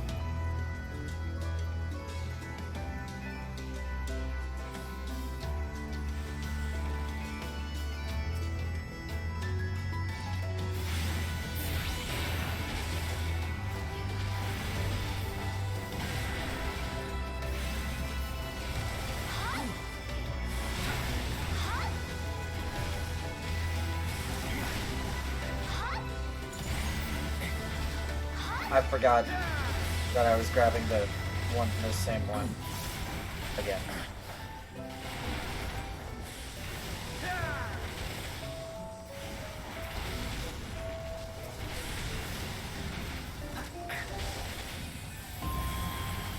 I have another tornado kick ready, but I don't think I'm gonna use it.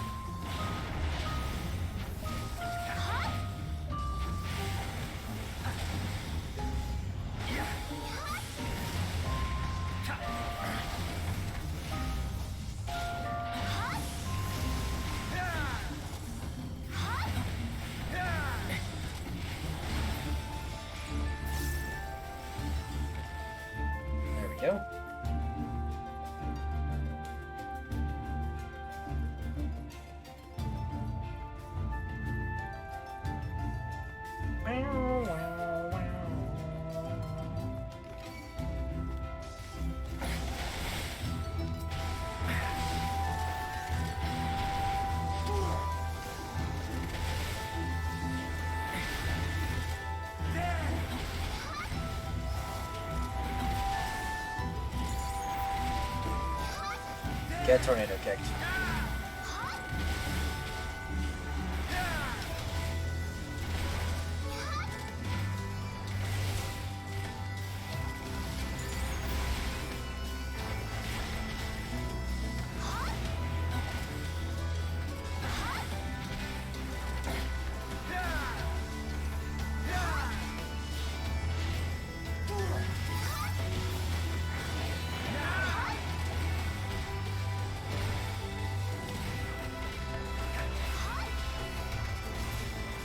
Go.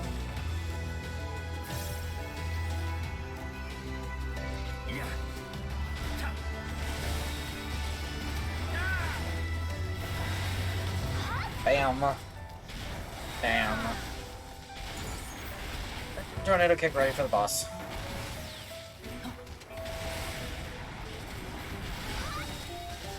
They are currently, it's really funny, they're under a transfiguration effect, saying their corporeal form is altered. Like, that's how, dark this is, kind of thing. Not dark, but, I mean...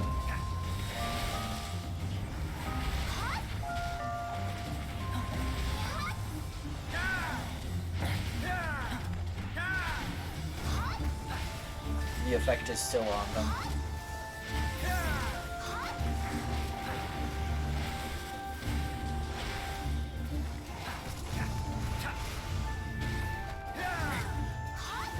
And that's a person.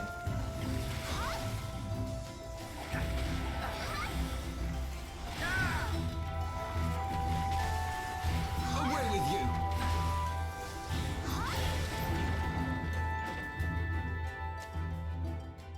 Magic seal gone.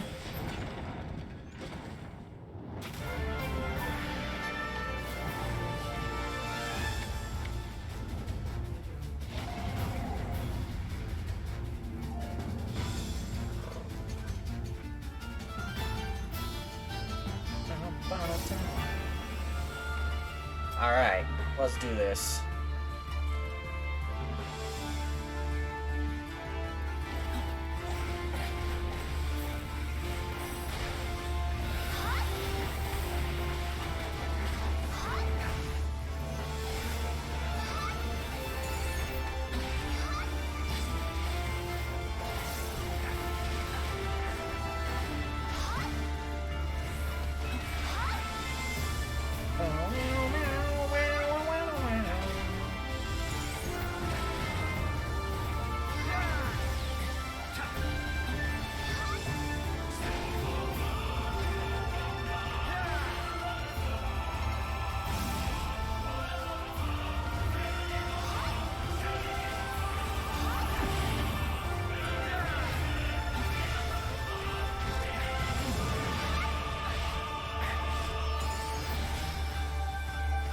Away.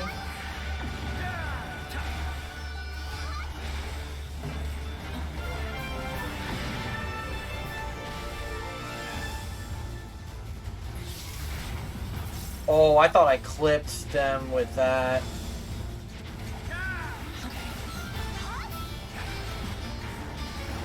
Try this!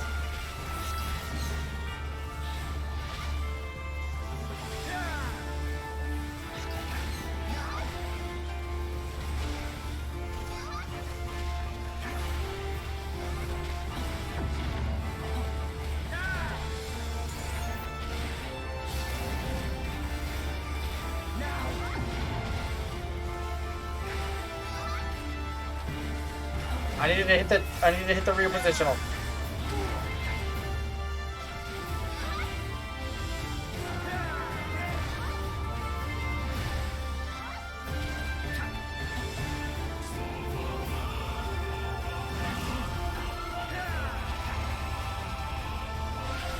Do some bosses in this game say screw you in particular and just drop an AoE targeted on you? Yeah, they do.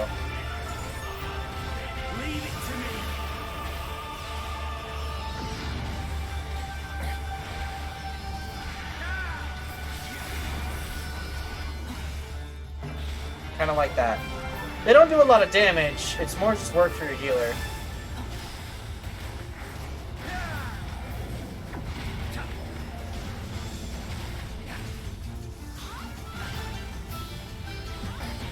Claws is a cleave tank buster, right? Yeah.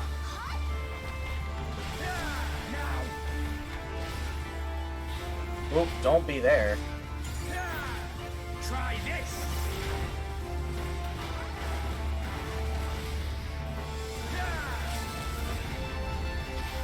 Get LB'd.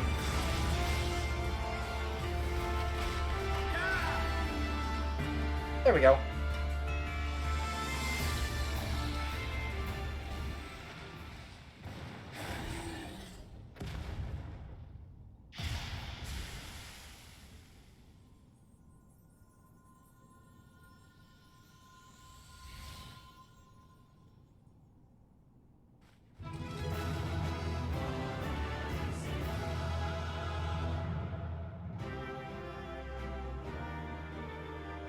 And there we go.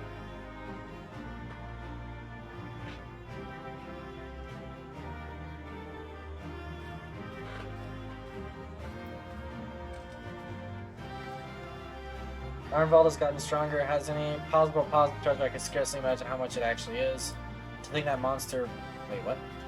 The legend about the royals being turned into monsters was true? Yeah.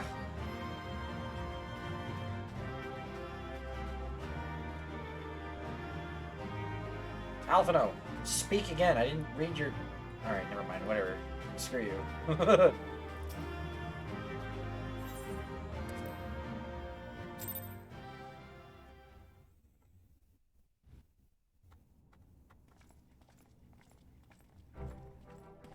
Man, It sucked would he appear this did. place is yet inhabited by King Theodoric's kin, or what is left of them.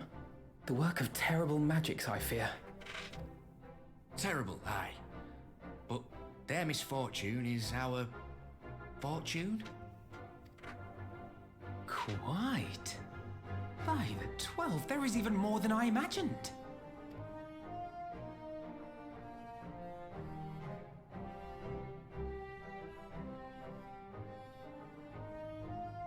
Oh, I can't wait to see the look on Lisa's face.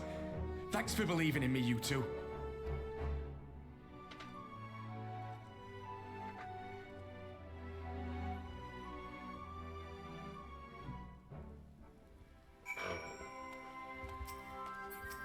Actually, I'm curious as to what Jamoldo says. When Arnvald asked me to let my spear, I didn't imagine it would be for such an adventure. I'm grateful for the chance to be a part of it. Oh, okay. She's just NPC. But she's the Scion too, so I'm pretty sure. Arnvald and I tried to do our fair share, but I fear you ended up bearing the bulk of the burden as usual. You truly led the way with your adventuring prowess, my friend. Aye, without your help, I reckon we'd still be fumbling about in the dark. I'm glad I called on you. Judging by his portrait, he was ugly too? Probably. I must say, I am still reeling at the sight of that mountain of riches. Why, like how you reeled at the sight of that floating specter, you mean? I wish you could have seen the look on your own face, Alphino. Must we dwell on such momentary lapses? We've found the Mad King's trove, and that is all that matters.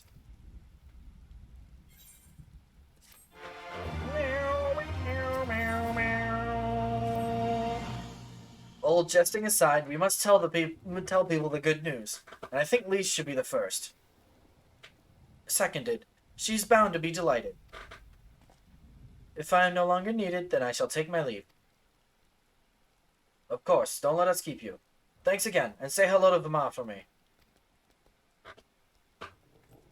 I think she's part of Arnvald's party. Now then, there is to be a meeting of representatives from across Alamigo, so Lise is sure to be in the city. Shall we seek her out? Ba-da-dum, ba-da-dum.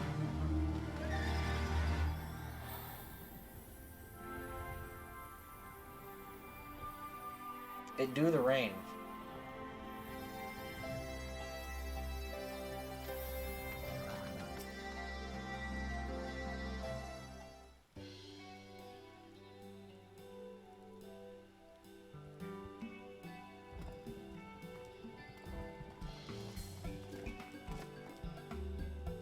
Oh? You three look pleased with yourselves. What have you been up to? I'm glad you asked, Lise, and I'm pretty sure you're going to like the answer.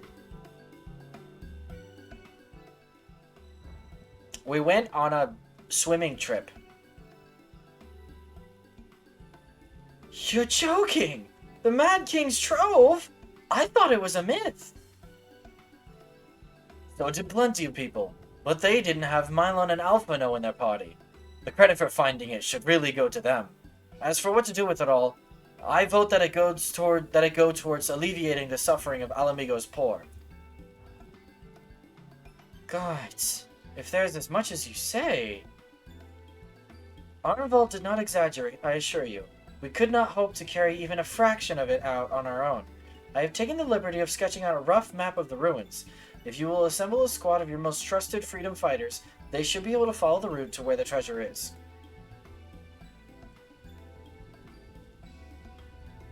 Understood. I'll make sure every coin is accounted for, and that goes for the spending of it as well. Thank you. Oh, there is one other thing. When the time comes to draw up a plan for distributing the spoils, I would ask that you consult Alphino.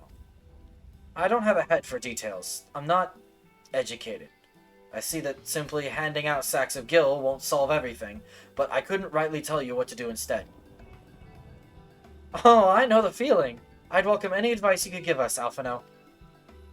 Of course, I shall be at your disposal. Commander, we've got a problem! What's your problem? Deep breaths. Tell me what's happened. A mob's gathered outside the headquarters, and they've started making demands. You best come and see for yourself.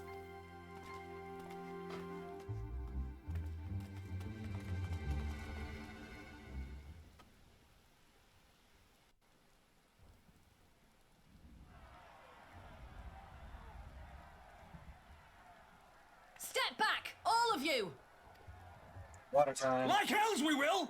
We know who you've got in there! We're not leaving till you hand her over! Bring her out! Bring her out! What's going on? Someone let slip about Fedorla.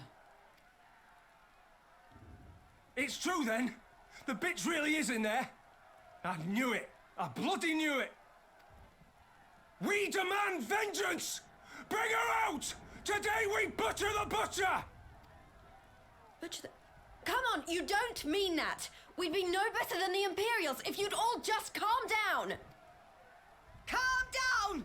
That monster and her thrice damned skulls dragged my man from our home and beat him to death in the street!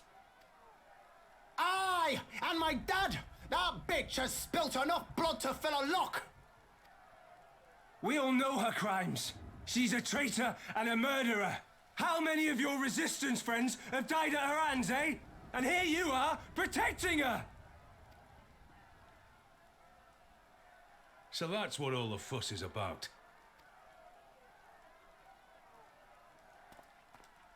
Hearken to me, brothers and sisters of Alamigo. Hey, who's this? That's the Bull of Alamigo. My friends, you are not alone in your anger, your grief, your despair, for it is mine as well. That gnawing pain in your breast, it is enough to bring an old bull to his knees. But I ask you, brothers and sisters, to think not only of the family and friends who were cut down before your very eyes, but to think also of the ones who were abducted, the ones who may yet live. Where were they taken? What became of them? These questions demand answers. I share your thirst for justice, for vengeance, but we will gain only fleeting satisfaction if we give in to our base appetites. We will never know the truth. Now is the time that we, the people of Alamigo, must decide what manner of nation we will build for ourselves and for generations yet unborn.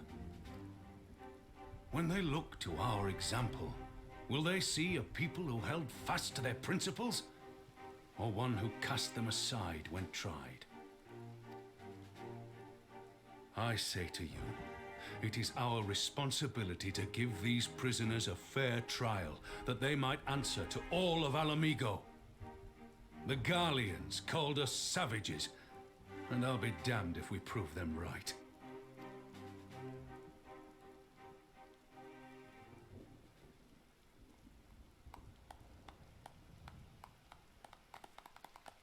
You did the 6.5 trial? How was it? How many deaths? I know you're right, I do. But I can't. How many times did people hit the floor, do you think? Did you wipe it all? I doubt you wiped. There were a few. Nice. Nice, nice. Not you, though. I mean, tank privilege, go burr. Oh, wait, no, you probably did it on your Sage. Right? Because your Sage is the highest level?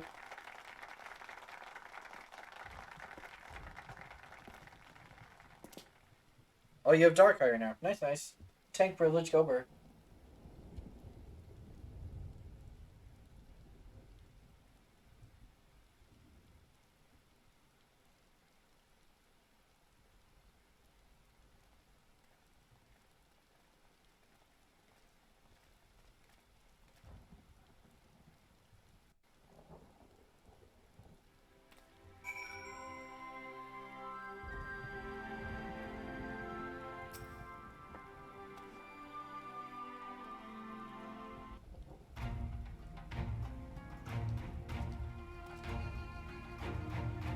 My thanks, Raban. Listening to their anger, I could feel myself being swept away. Wanted to finish things off as Dark Knight to show that FF4 was wrong. Fair enough. Fair enough. 'Tis a difficult tide to stem. 'Twas that same rage which brought us to our feet and carried us to victory. But now the war is over, all the unspent fury is being channeled into vengeance. Aye, and it's not just here. We've reports of mobs forming all over. They've been targeting folk They've been targeting folk known to have cooperated with the Garleans. It starts with insults most often, then someone picks up a stone. Some industrious souls even thought to seek out the graves of Xenos and his officers. It was grim.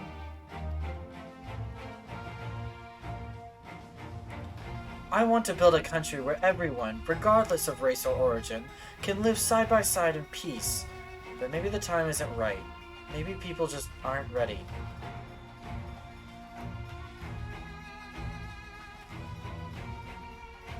But that doesn't mean I'm not going to try. The representatives will be here soon, and I'll be damned if I'm going to give up before I've even begun.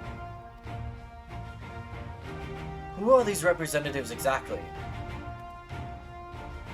Village elders, refugee leaders, and the like. It wouldn't be right for us to dictate the nation's future on our own, so we've planned a summit of sorts. We've even invited the Ananta and the Kikiran to participate. Alamigo stands at a crossroads, and this meeting will decide which path it takes. The matter of Fodola's sentence cannot be suffered to disrupt proceedings. Then let's execute her and be done with it. She herself asked to be put to death. Nago, I already explained why we wouldn't do that. Sending her to the gallows might satisfy people right now, but where would it end? Should we round up everyone who collaborated? And everyone who didn't resist? There would be no one left, and we'd be no better than Theodoric and Xenos. Death penalty. Do that. Bob wants blood. Bob wants blood. Bob will crave violence. He do in fact crave the forbidden gummy. That is known as violence. Begging your pardon, but might I be allowed to speak with Fordola? Only I caught a glimpse of her past. A moment of it, anyway. During the fight. She's done terrible things, aye. Unforgivable things. But in some ways, she's a victim of the circumstances in which she was born. And that's something I can understand. Alright, speak with the prison guard when you're ready, and I'll come and join you. I want to talk to her too.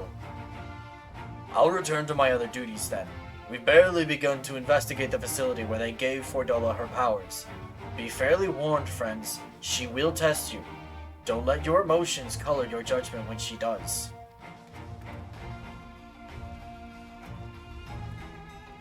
May's not here to control him, true.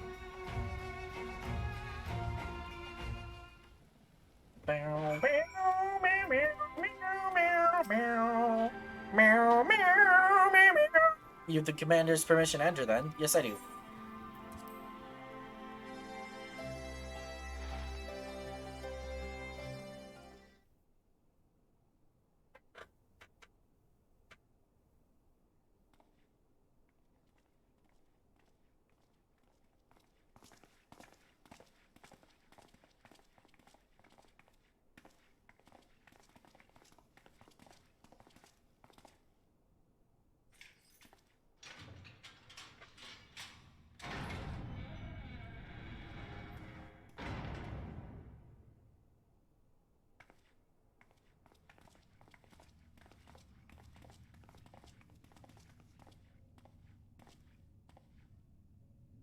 Well, well, well.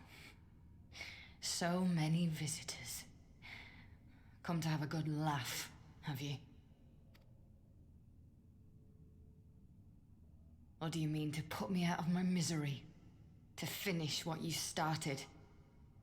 It's about bloody time. That's not why we're here, no. Do you remember what I said?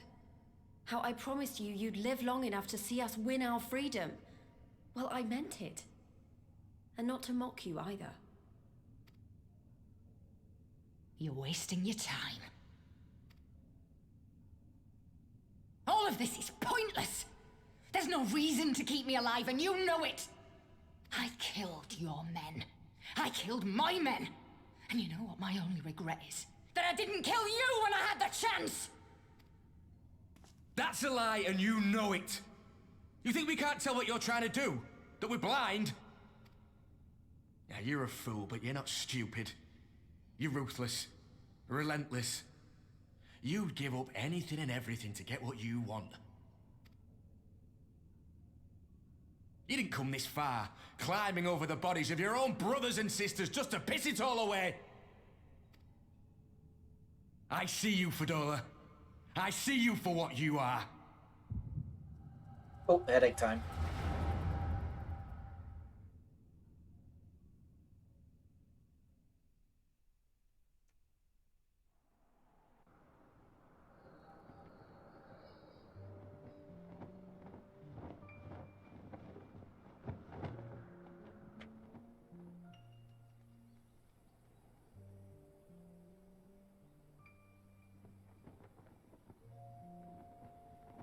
Come along, Fordola. We mustn't be late. The Imperial Viceroy will be attending today's banquet. All right!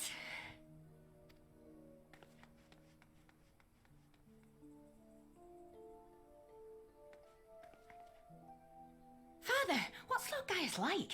Is he nice? Are you friends? There you go again with all your questions. Lord Gaius is a great and honourable man who looks after all of Alamigo. He's very busy, and if we don't hurry, we'll miss our chance to see him.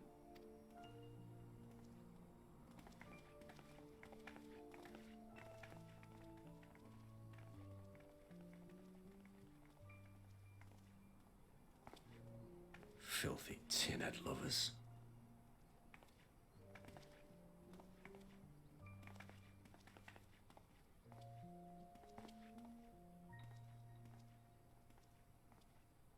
Father, what did that man call us?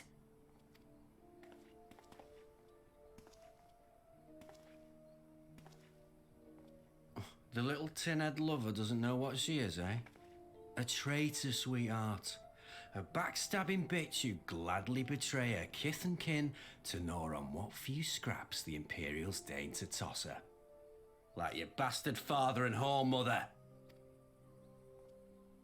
That's not true! My parents are good people!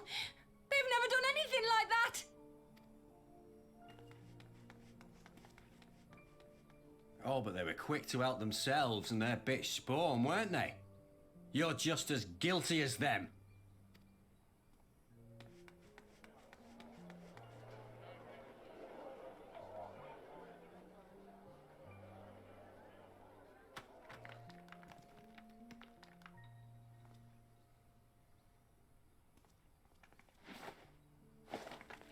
Fadola! Traitors!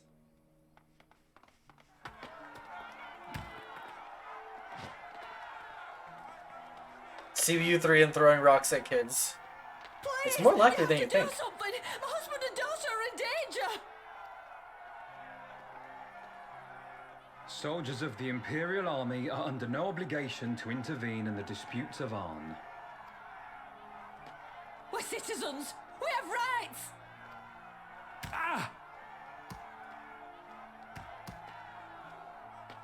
I'm scared. It's all right. It's all right. They don't understand, but they'll see in time. They'll see that this is the only way to survive. Traitors!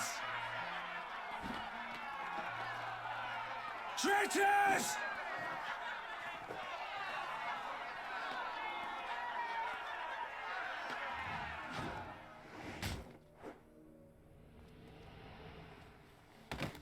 This is why I have no sympathy for Alamigo. Same. A lot of their problems are self-inflicted.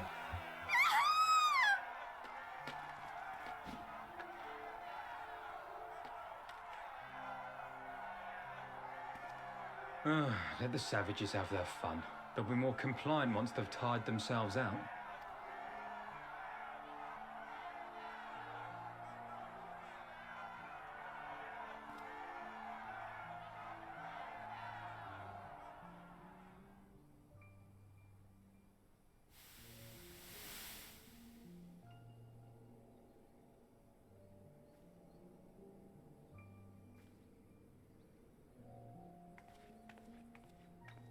Fadola, please! You already have citizenship. Why would you want to become a soldier?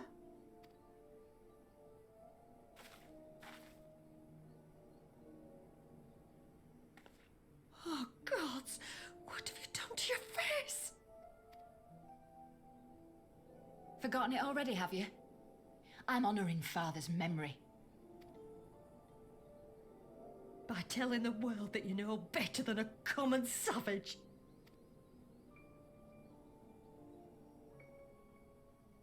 Am I though, Mother? Are any of us? Can't you see? Citizenship means nothing to them. If you're not a pure-blood Garlean, you're no different from any other savage. So I'll play the part. I'll join the Legion and I'll make them respect me. And when the mob see that, they'll think twice before throwing their stones.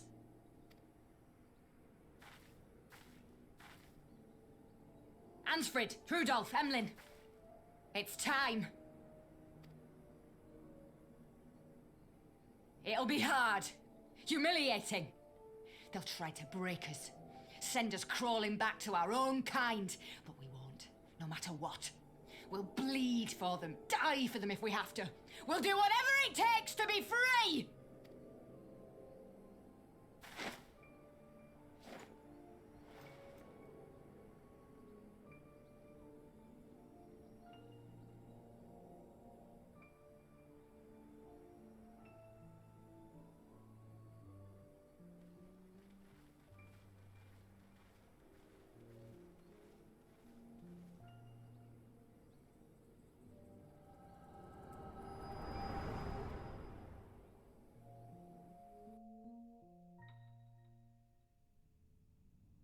Gordola backstory.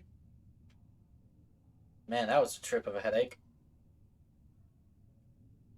So, you mean to play the part one last time, eh? The unrepentant traitor whose death will serve to unite the people? Shut up. You had every chance to kill yourself. Fashion a noose from your clothes, Wait for the guards to leave you alone long enough to slip it over your neck. I said shut up! Oh, but then it would have all been for nothing, wouldn't it? Whatever it takes. That's what you said.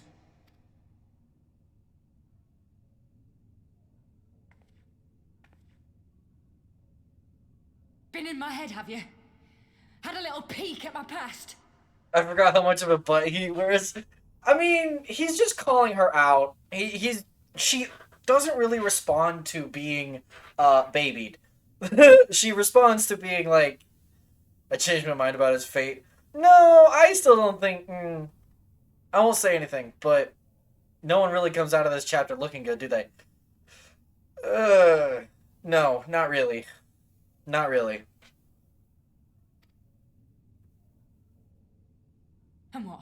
A few stolen memories tell you everything you need to know, do they? Don't you dare patronize me! You don't know a god's damned thing about the life I've led! The bastards that killed him. The bastards that let it happen. My father deserved better! I swore I'd do whatever it took to make them pay!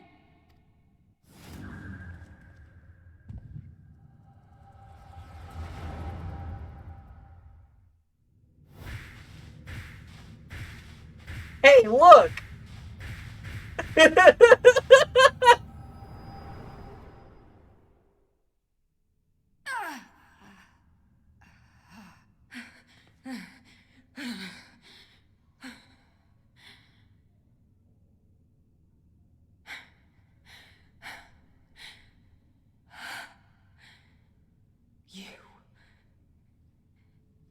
You.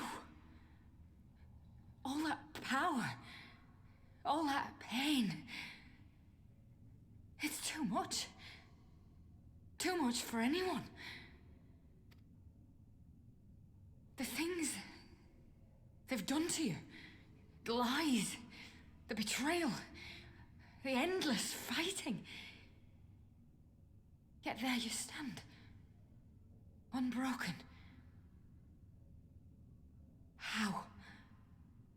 Why?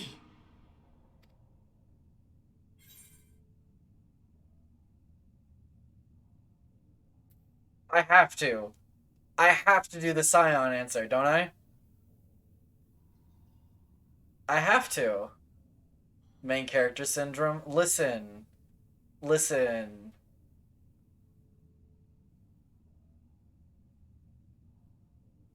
For those I have lost, for those I can yet save.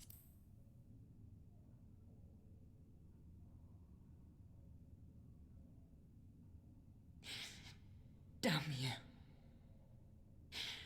Damn you all.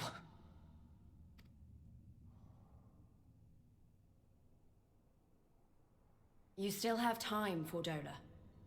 Think about how you want to spend it.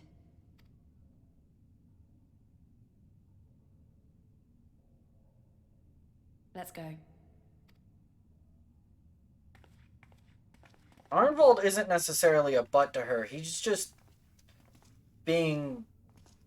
He's calling her out in a very pointed manner to kind of like get her attention and snap her out of it. He's calling her bluff, essentially.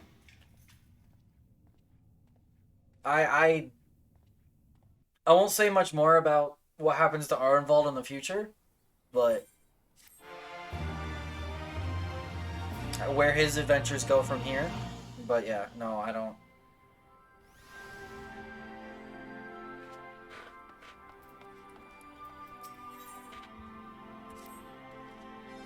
I don't know that we solved anything exactly, but we've given Fordola something to think about at least. You disagree? I mean, that's fair. Aye, and I've found something new to think about too. I don't know about you, Mylon, but the visions only come to me every now and then. From the way Fordola kept wincing, though, I get the feeling she's having them almost all the time. That's a lot of bad memories to deal with. I wonder, could there be some fundamental difference between one who was born with the Echo and one who has been artificially imbued with it. Well, the immortal flames have been scouring that research facility ever since the liberation. There's a chance they might have some answers for us. General Alden's there overseeing the investigation. Let's go and pay him a visit, shall we?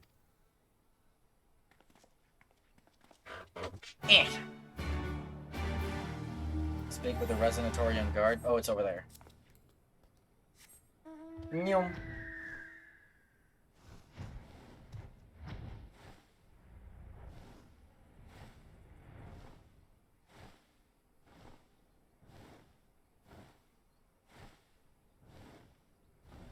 It is eerily quiet. General Alden is inside. Aye. Will you be joining him? Yes, I will be.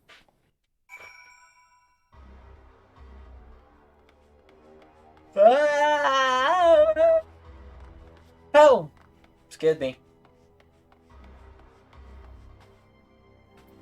You've got like a whole investigation thing set up here. Like a whole station.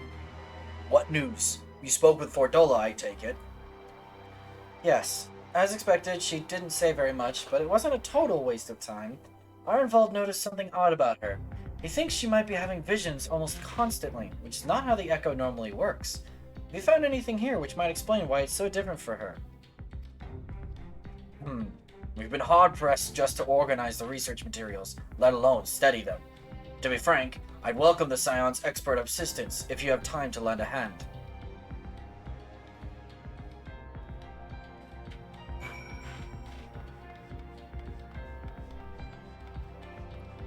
I'll talk to the investigator first.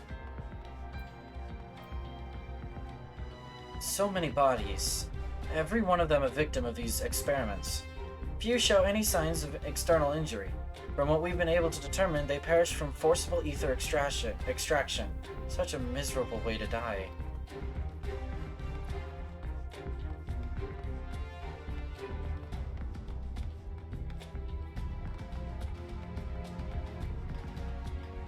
Well, let's see the pod myself.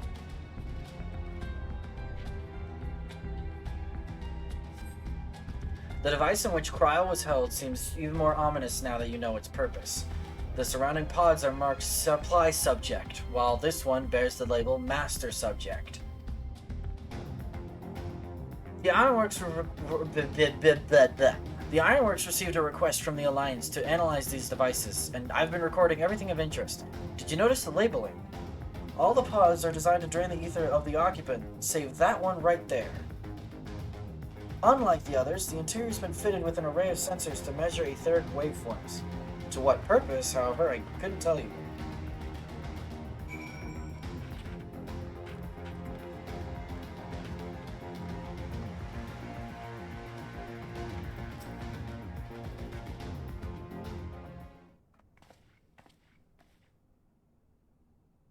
I know little and less of science, so any light you can shed on this facility's operations would be much appreciated. Mylon, shall we start with you?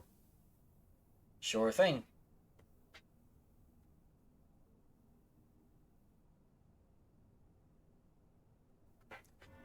Taken in combination with the testimonies of Kryl and Thancred, I do begin to see exactly what the Imperials were attempting here.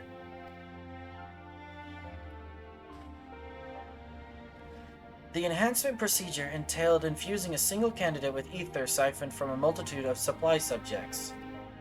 As for the master subject, in this case Kryl, the patterns of her etheric activity would provide the model upon which they would artificially engineer the candidate's aura. In other words, they were trying to recreate Kryl's echo. I believe so, which would explain our prisoner's present state. Kryl is possessed of an unrivaled ability to hear the whispers of the soul, and it seems probable that the procedure engendered the same acute sensitivity in Fordola. The soldiers who guard Fordola, many of them lost friends and family to the skulls. And there's a sentry at her door night and day. If she can't help sensing their thoughts and seeing their past,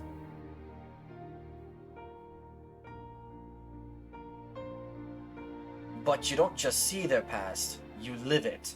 All the emotions, all the pain. Imagine what it'd do to you. You'd never be the same again. Indeed, As you may recall, Izael was completely transformed by a single glimpse of Hraesvelgur's past. Fordola has been forced to experience the agony of those whose lives she destroyed. The guilt must be unbearable. That explains her request to be executed. Sounds to me like a kind of justice. Regardless, she can suffer on for now. We have more pressing matters to consider.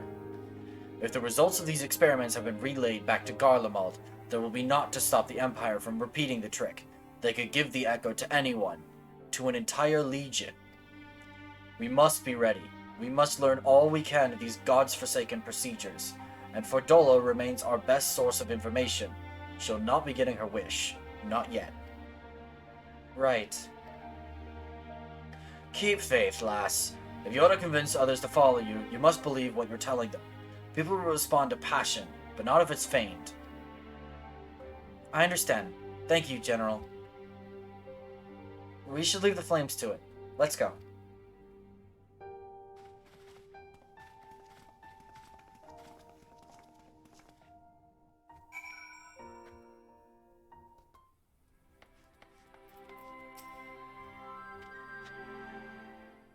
Lots of cutscenes. This is how the patch quests go, though. This is how patch quests go. I go looking for answers about the Echo and end up getting schooled by Raban. Yet more evidence that I don't know what I'm doing. It's no wonder people listen to him and not me. General Alden is a veteran of countless campaigns, Lise. You cannot compare yourself to a commander of his experience. I know, but I also know that I couldn't have convinced that mob to give up and go home. It makes me realize how much we rely on his authority, and how much I still have to learn. I wonder what he'll do when everything here is settled. I mean, it's his homeland. After going to the trouble of winning it back, might he not want to stay?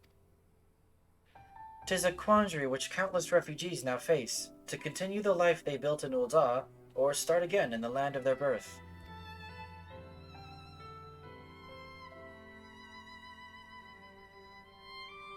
Mylon, a moment! I am newly returned from Ul'dah with a message from the Sultana. Her Grace desires an audience with you. She understands that you have responsibilities here, but asks that you visit the palace at your earliest convenience. Dude, imagine being so important that the, Sultana of a freaking nation is like, when you got time, I want to have a chat. It's not, no, come here now, I want to have a chat. It's when you're not busy.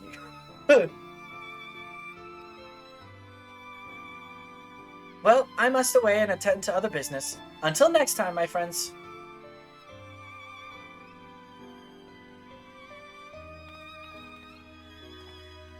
An audience with the Sultana.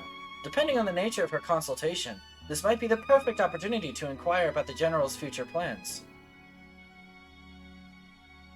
Yes, we'd all like to know about those, Alphino, but not everyone's as comfortable interrogating royalty as you. Take no notice of him, Mylon.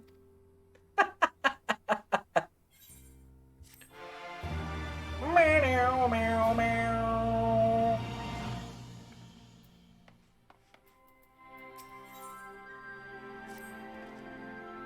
Well, the question of how to put the Mad King's treasures to good use shows no sign of answering itself.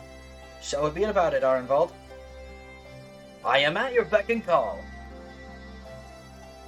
And I should be getting back to my own tasks. I'll organize a squad to head down into the ruins, and then start preparing for the big meeting.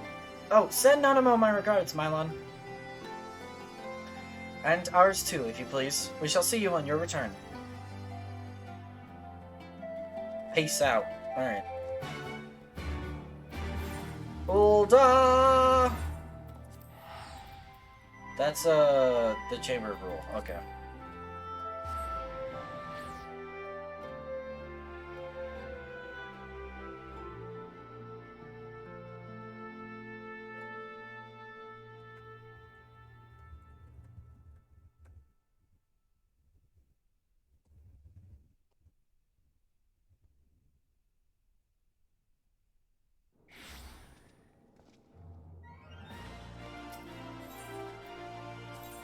the Chamber of Growth.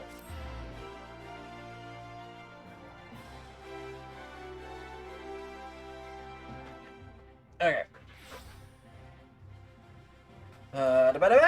Alright.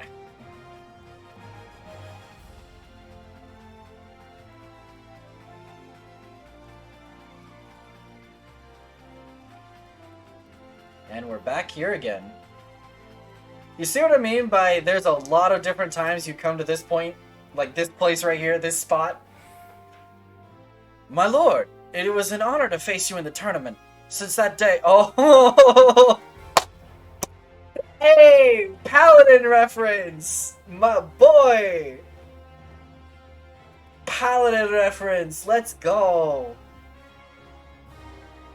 Since that day, I have spent my every spare moment in the practice yard, striving to attain some fraction of your skill with the blade. Aha, forgive me. You are here for your audience with the Sultana. Please proceed.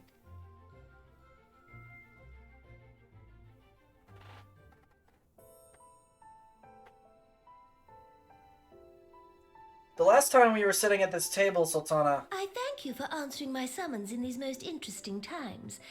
You have been busy. Yeah, just a bit. Just a wee bit. The liberation of Alamigo will have far-reaching consequences, and there is a matter upon which I would seek your counsel.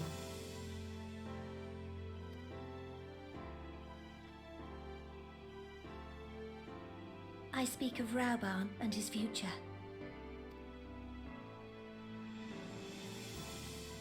All know the tale of his rise from penniless refugee to member of the Syndicate and General of the Immortal Flames. Yet though he has come to call Uldar home, it will never be his homeland.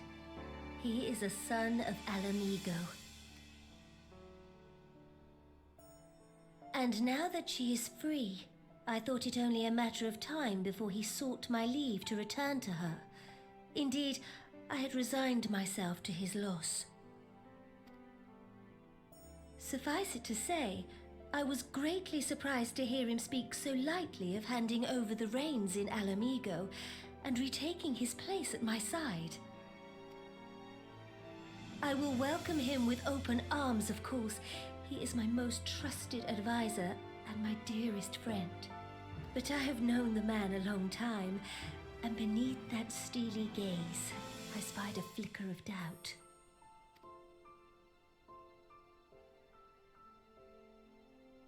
Whether Rauban chooses to remain in Uldar or return to Alamigo, I only wish that he do so with a heart unburdened by guilt or regret. Yet, how can he freely make such a choice, knowing how much I depend on him? It is past time that I learned to discharge my duties as a sultana alone. I must go forth and see my realm with my own eyes, and hear the wind with my own ears. Might I have your company for a brief adventure? If I had a nickel for every time I heard that line in the in this stream, I'd have 2 nickels, which isn't a lot, but it's weird to happen twice.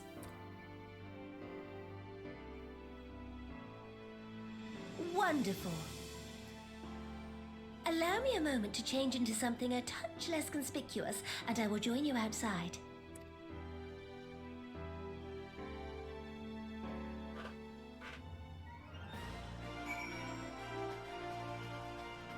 Speak with Nanamo outside the quicksand. Okay.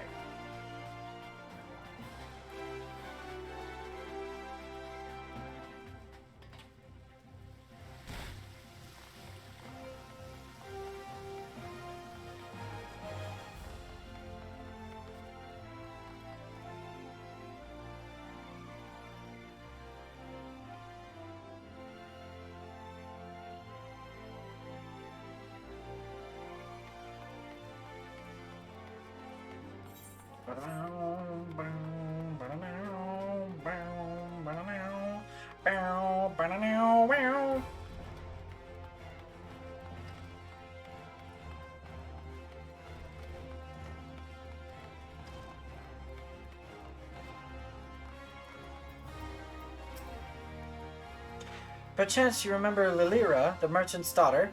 This is the persona I assume when I venture beyond the palace walls to observe my subjects unnoticed. The moment when you're so important, the ruler of a country can summon you like, hey, want to hang out while I get to know my people? Exactly. Exactly. You're like best buds at that point. Although we're kind of... we also might be functioning as bodyguard, but that's okay. We're also good friends. Ordinarily, Papa Shan would accompany me, but for this particular outing, I need an advisor, not a minder. And that is why I requested your company.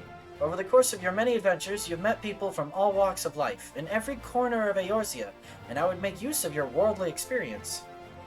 Now, let us be on our way. Our first destination is Stone's Throw, just beyond the Gate of Nald. Which is this one right here, right? Yeah.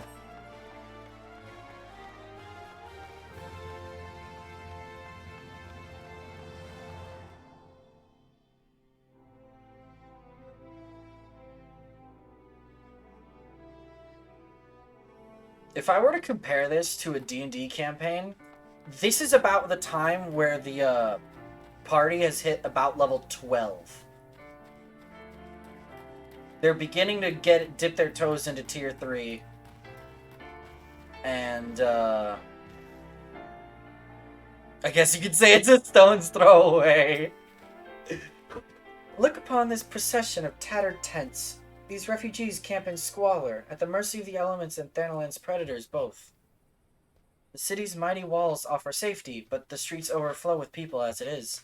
And unless blessed by the hand of Nald himself, no refugee could ever hope to afford a dwelling in Ul'dah. 20 years have passed since the fall of Alamigo, and 5 since the calamity. Yet, the plight of the poor has grown more desperate, not less. As the Sultana, the blame falls upon me. You've done your best. To be honest, you've done your best. Then my best has not been good enough. Shall we press on? I would follow the road to the unholy air. I am gonna fly here, though.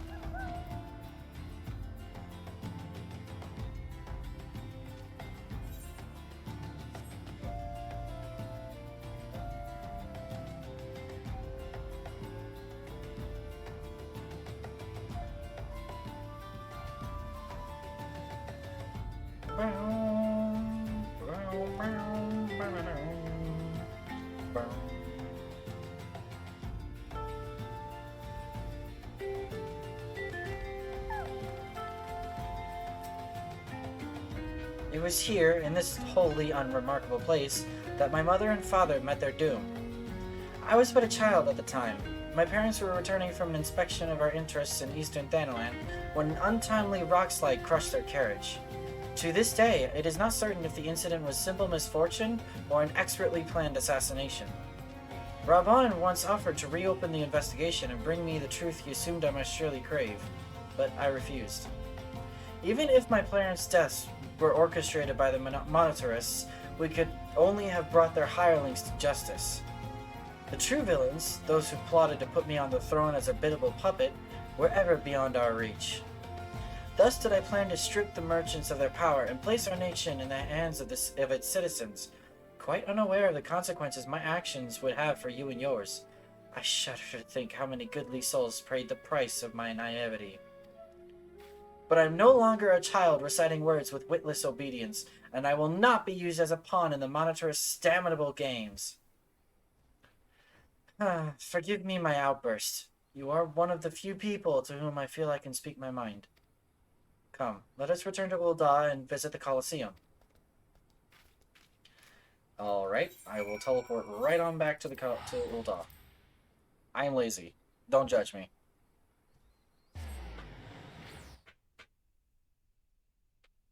I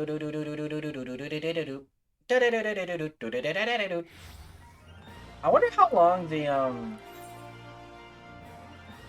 oh, it's like right there. Okay, I'll walk. I wonder how long the 4.x series patches are. Or at least, I wonder how long it is until we get to 4.4. 4.4 is when we start introducing pre-Shadowringers stuff. And that's really what I'm looking forward to. The post-Stormblood era is good. I say post-Stormblood era. The post-Stormblood quests are good. I like them a lot. But Shadowbringers. From the moment I became Sultana, I found myself thrust into an endless parade of document signing and ceremonies. For years, I simply signed where I was told to sign and sat where I was told to sit, blissfully oblivious to what any of it meant. Yet one good thing did come from that ignominious chapter in my life, for it was during an official visit to the Colosseum that I first met Raban. The match I had been invited to attend was not at all what I had expected. They had pitted the Bull of Alamigo against some dozen or so rival gladiators. Blinkered though I was, I would not stand for so obvious an injustice, and demanded to see a fair fight, one man against another, and my royal wish was duly granted. It was not until later that I learned of the gambling ring which had arranged for Raban to die on the sands that day. Regardless, my intervention meant that Raban had but a single opponent to dispatch, which he duly did, and when he knelt before me to receive the winner's purse, he swore that he would one day offer me his blade in service. Surrounded as I was by liars and manipulators, I confess I dismissed it as a pleasant piece of theater. But as you know, Raban is a man of his word. Though it took him another 5 years of fighting on the blood sands, he amassed a fortune so great as to buy not only his freedom, but a seat on the syndicate. And then I had my blade.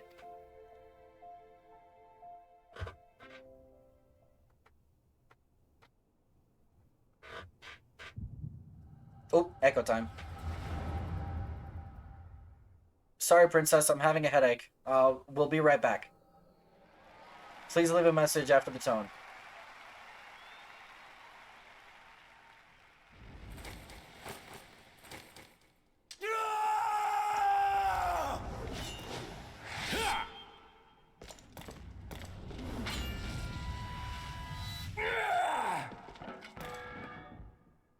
Why did you drop the shield, my dude?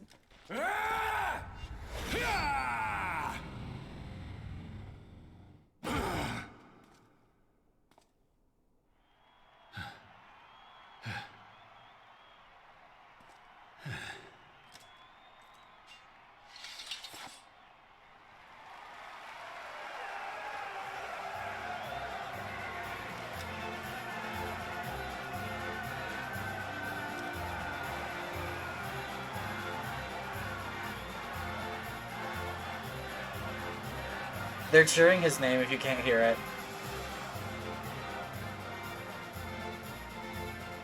Your Grace, you mustn't! The danger is too great!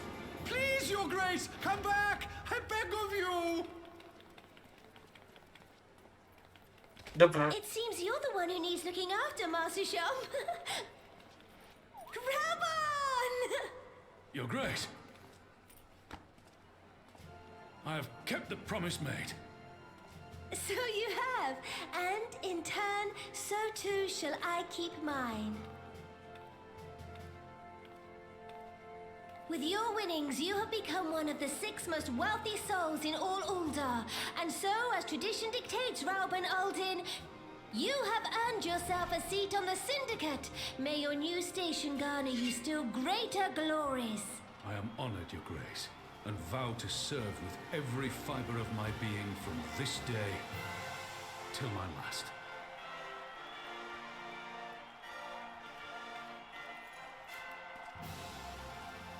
Long live the Sultana, and long live Uldar! The way he catches her, she's like a child, my guy. It's funny though. That was adorable. It is adorable. They really are the best of friends. It's great. Words cannot well express what that man means to me. There are others who care deeply for my well-being, of course. Papa Shan's love for me is that of a grandsire for his grandchild. But upon matters of governance, I cannot turn to bodyguards and maidservants for counsel. Rauban, with the authority of his syndicate position, was the first sword I could wield. His was the only edge which could cut the strings that bound me. It's like he's her big brother? Yeah, totally.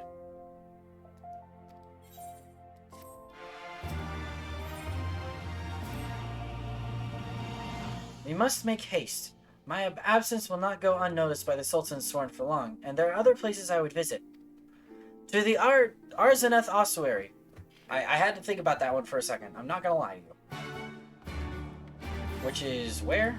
Oh, it's the Thaumaturge's Guild. Okay, cool. Cool. Wait, isn't the Thaumaturge's Guild, like, right here? Yes and no, but I'm still gonna take the Aetheryte. Ethernet. Thaumaturge's Guild.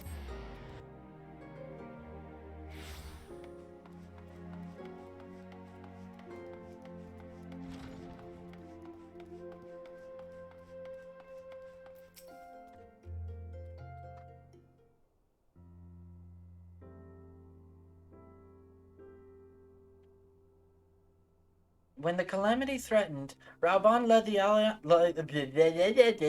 Talking is really hard, I'm sorry. When the calamity threatened, Raubon led the alliance forces into battle on the plains of Cartano, and I remained here. I prayed with all my heart that Archon Louis would have the power to rouse the 12. Since that day, I have made a custom of visiting this shrine during each of my little excursions. Here, I seek the blessing of Thal to reflect upon my choices. I seek the blessing of Thal, reflect upon my choices, and ask myself if I am fulfilling my duties as Sultana. You are rightly celebrated as a champion because you have led the line in 100 battles for the good of Eorzea. In much the same way, I believe the measure of a monarch lies in how she leads her people in times of adversity. If I am to be a Sultana worthy of the name, I cannot turn a blind eye to the troubles facing Ul'dah. I have chosen my path, Mylon. With Alamigo now freed from Imperial chains, I finally see a way to aid the refugees.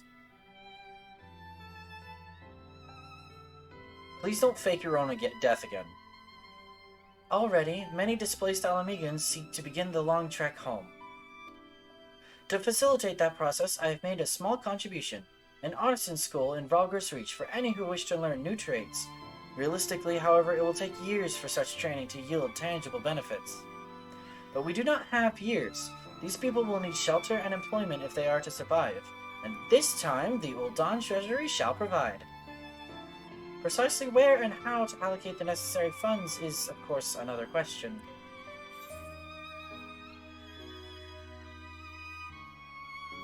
I would say why not see, because the Syndicate has been trying to manipulate her this whole time. So I would say seek the advice of one who employs refugees. They might know better. A wise suggestion. Hi, Snowy. It's going good. I'm not dead, I promise. You sound terrible. Snowy, stream, say hi to Snowy. Hi, guys. She doesn't sound great. I'm What? gonna call to see a doctor tomorrow morning. You're gonna go to the doctor tomorrow morning? I'm great, guys. Guys, I'm fine. That does sound miserable. I hope you feel better. Yeah. Thank you, Lex. You know what's funny? What? I'm actually hurting a slightly tiny bit less than I was earlier tonight. Well, that's good. I'm still in pain, don't get me wrong. And it's still constant. But, you know. I feel like my throat just decided to spike me when I said that. Anyway. I come to say goodnight. Okay. Everybody say goodnight to Snowy.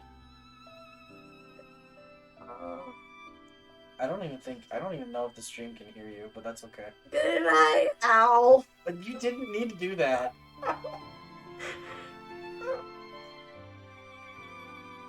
She sounds awful, she really does. Go get some rest. Love you. Love you too. Okay. Wait, really quick.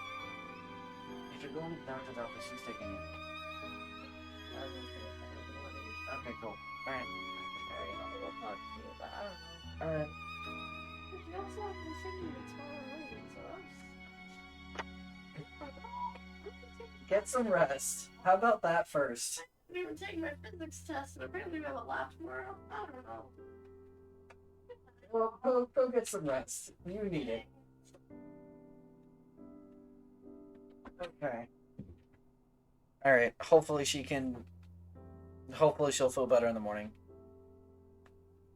Anyway, a wise suggestion. Mayhap a visit to the Gold Saucer is in order. Its proprietor is a member of the syndicate, and he is one of the few who pay refugees a fair wage. I wonder, are you acquainted with Godbert Manderville? More than I'd like to admit. A lot more than I'd like to admit. Let's just say... Wait. Oh my gosh. Okay. If Bop is still here, which he may or may not be, but if he is, I really hope I see some sort of reference to the 90 relic. Please. Let me hope, man. Let me hope. Wait, no, I'm not gonna see some reference to the 90 relic. That's technically in the future. Never mind. I'm done.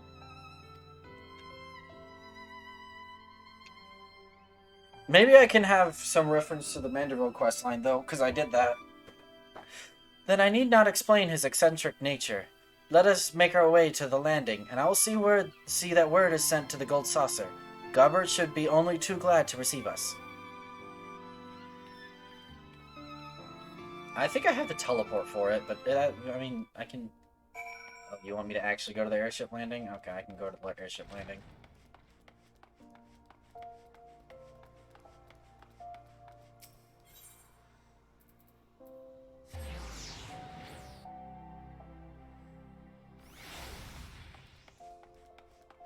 New.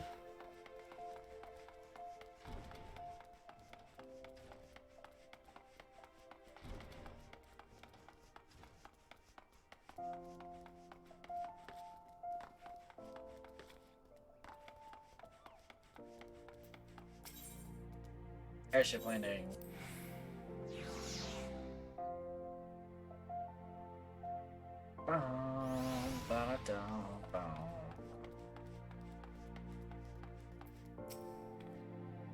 I have ridden aboard a public airship before, but this shall be my first visit to the Gold Saucer. I must confess to some excitement.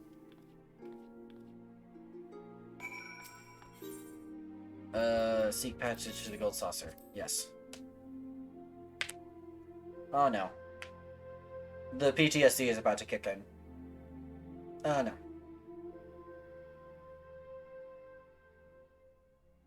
Oh no. Help. As soon as the music kicks in. Oh no.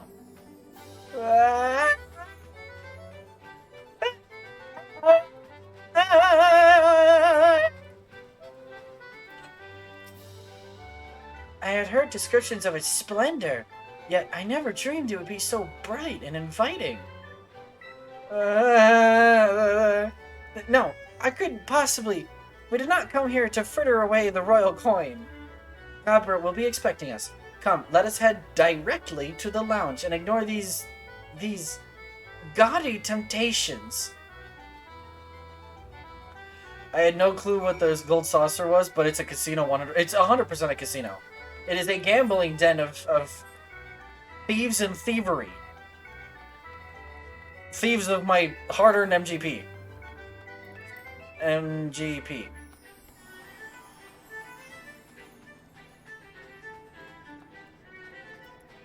Put that back. Okay. And yes, there are like dozens of mini games you can play here. There are events. There are tons of stuff you can buy with MGP. It's 100% a massive casino.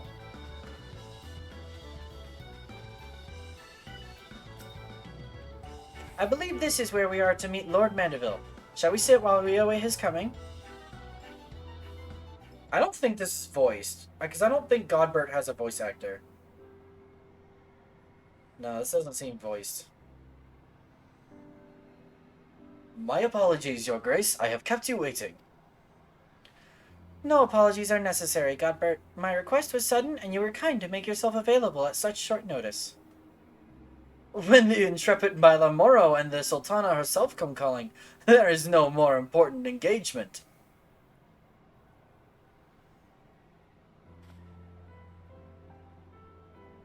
As to the purpose of my visit, I would have your thoughts on how the Crown might best aid the refugees residing in Thanalan. You are aware, I am sure, that many of Alamigo's displaced sons and daughters long to return to their newly liberated homeland, and you are also aware of how they will suffer without shelter and work to sustain them. His hair is cool. His hair is cool. I don't actually know if it's a hairstyle we can get in-game. I imagine it is, but I don't know. I would use our nation's wealth to spare them that suffering. What advice have you for me on the matter of how it might best be distributed?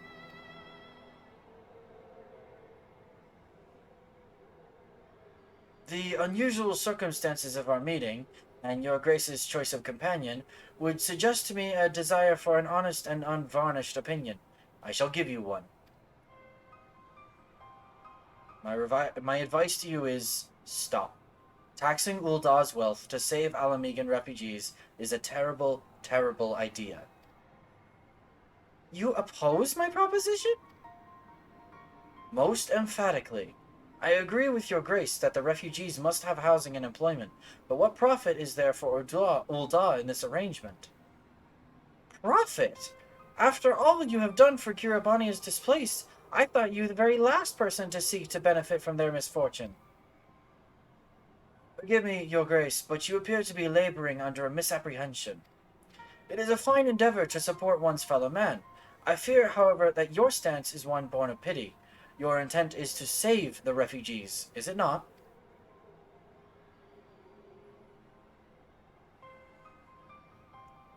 For all our potential, we are indolent creatures by nature.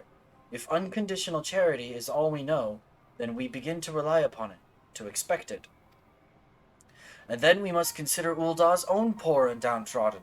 Should they hear of you spending the nation's coin, not to improve their lot, but nurture the distant citizens of Alamigo, it is unlikely they will applaud your generosity. Surely it is not your Grace's intention to foster new resentments, but to spread goodwill. Indeed. Then any support I pledge to the refugees must promote self-sufficiency, whilst also serving the interests of the people of Uldah. Exactly so. Such an arrangement will create a far more equitable relationship with the returning Alamigans, even as it generates the revenue required to win the approval of your subjects.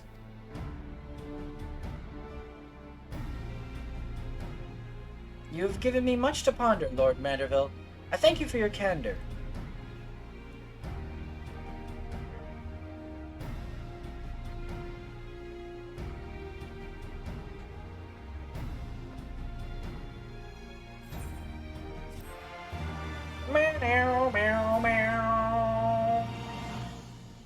Sorry, that's obligatory. Excuse me, there we go. Profit? The thought never even crossed my mind. But standing about lamenting my naivety will not do anyone any good. I shall consider my lesson learned and press on. Mylon, are you perchance acquainted with any successful merchants? With my attempt at philanthropy... Limited time event Air Force One. Yeah, see? Events. All the frickin' time. They're every 15 minutes. Like, this place is a minefield. Alright? If my attempt at philanthropy is obliged to reap a profit, it would seem wise to consult with someone with a knack for business. Apparently I do know someone, but I don't remember. Ordinarily, I would not trust any agent of the East Aldenar Trading Company, but if you hold this Hancock fellow in high esteem, I am content to be led by you. You may repay my faith by journeying to distant Kugane and speaking with him on my behalf. Eager though I am to visit those shores, I have not the leisure for a lengthy sea voyage. Now, assuming you will travel as adventurers are wont to do, I shall await your report by the Aetheryte in Uldah. A fair journey to you, Mylon, and a swift one, if you please. Alright. I mean, Kugane is a good pick. There is the chance that he goes blabbing about this whole thing to, the dude he works for. Whatever the potato's name was. I forget what his name was. But he's also Kind of one of the best merchants we do know.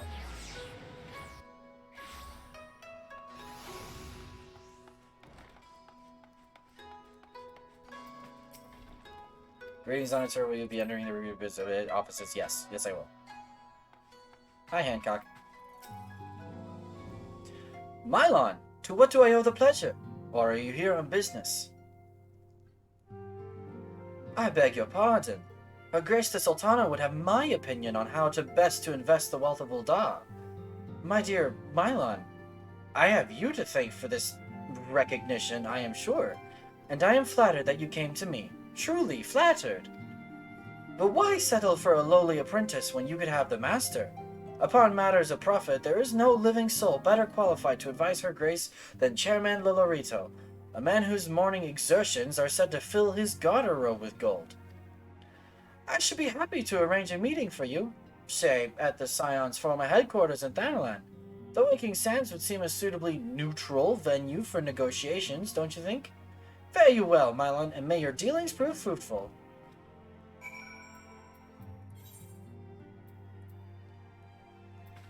I can't believe that the Warrior of Light is stupid enough to accept this, but alright, sure, whatever.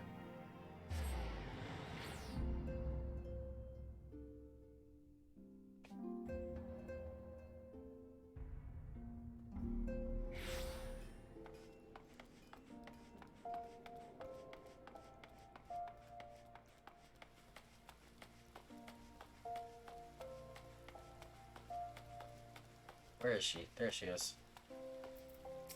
Oh, that's a player. I thought that was genuinely an NPC. I was like, what NPC is wearing a fashion accessory? No, that's a player. Welcome back, Mylon. Did your merchant friend have any useful advice to share? Well, I'm meeting with Lord Lorito. With Lorito?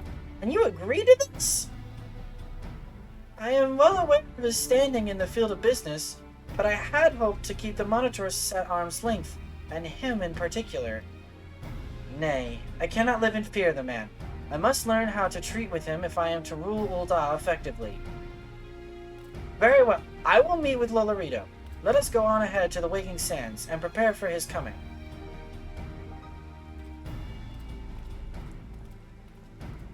Ba-ba-ba-ba. Bow, ba-ba-ba-bow. I kind of want to finish up this quest arc. Oh, thank you. So this is where the Scions first congregated. I've heard many tales, but never had occasion to visit. To work, then. The hour of the meeting draws near, and I would gather my thoughts. Pray see to it that we have the appointed room to ourselves. Is this voiced? This seems voiced. This seems like it would be voiced. This is 100% voiced.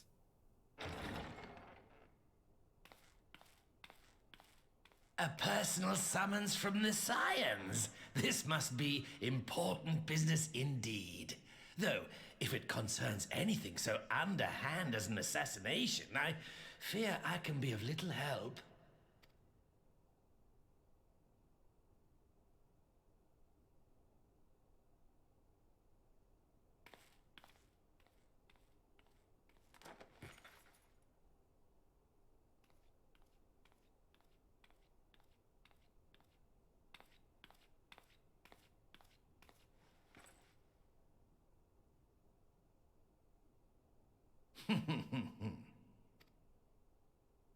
You have made your point.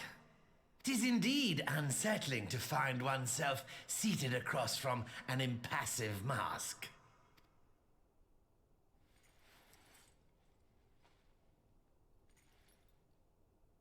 There, would this better please your grace?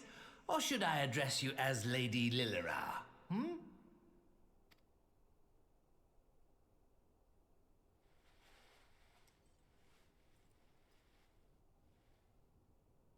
Nay, the deception has served its purpose. I am glad to see you found amusement in my little jest, Lord Lolorito, but shall we proceed to the business at hand? By all means. I must say I am most eager to hear your proposal. Simply put, I would aid the refugees camped in Thanalan in their efforts to return to Alamigo. The reparations you paid in the wake of your earlier misdemeanors will be used to fund the endeavor, together with the fortune seized from the late Teleji Adeleji's estate. But this plan is not intended to benefit the displaced alone.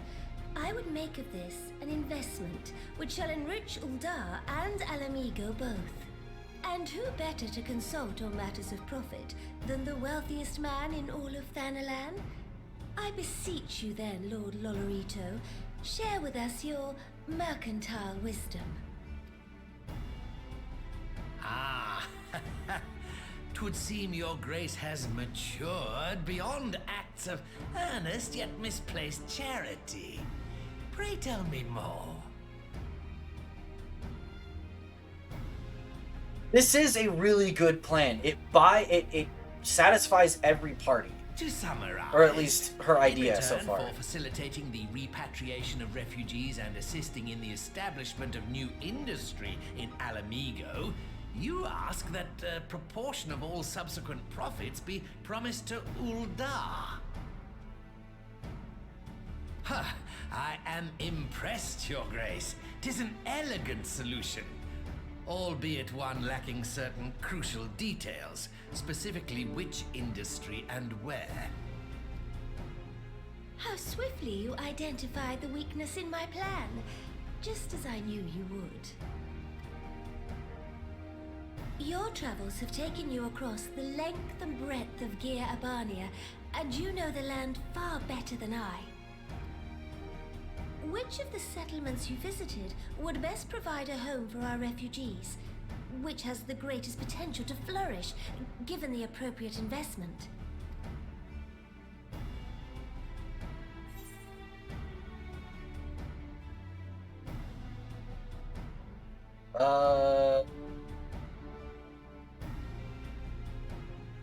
I don't remember the difference between Alagana and Alagiri.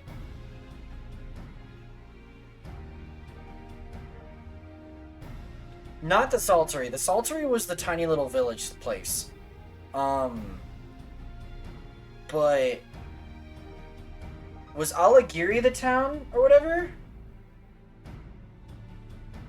Hold on, I want to get this right, because I don't think I got this right in my original playthrough. So 1 second, I'm going to open up my browser really quick.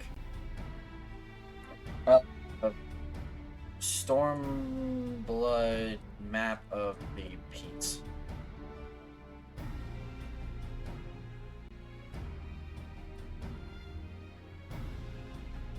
Oh, that is like really not. Oh my gosh, that is so blurry. Hold on. No, that's not what I'm looking for.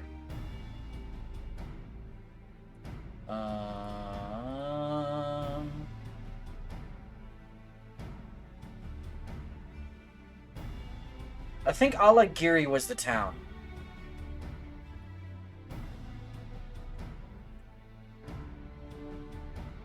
Yeah, Alagiri is the town. So we're gonna answer that. Okay.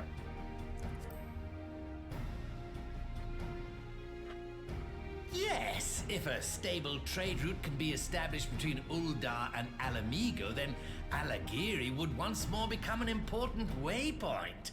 But while such growth would greatly benefit its current residents, I'm afraid it could sustain little beyond that.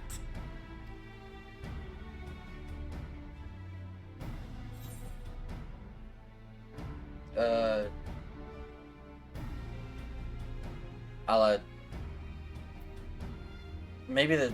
Wait.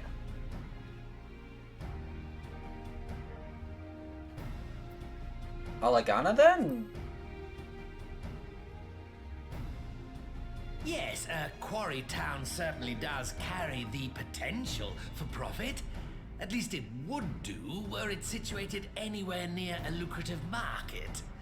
It would cost more to transport the materials than they are worth, in my humble opinion. So, the Saltery then. Clearly you want me to say the Saltery. Ah, yes, that desolate little village on the shore of Loch Seld. I know the Salt Tree and its products well. The Imperial invasion brought an end to their more widespread distribution, much to the dismay of many a wealthy gourmand, myself included. Salt has ever been a transformative ingredient, and in this instance, I dare say, it could transform a modicum of effort into a mountain of gil. The local citizens will need to be consulted, of course, but I trust the East Aldenar Trading Company can be relied upon to provide its assistance in negotiating a mutually beneficial arrangement. Naturally, Your Grace. I shall dispatch representatives well-versed in the extraction of this white gold and wring every last ons of profit from its production.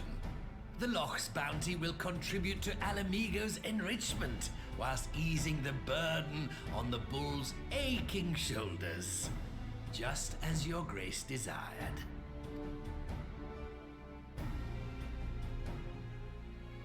A deal is struck then.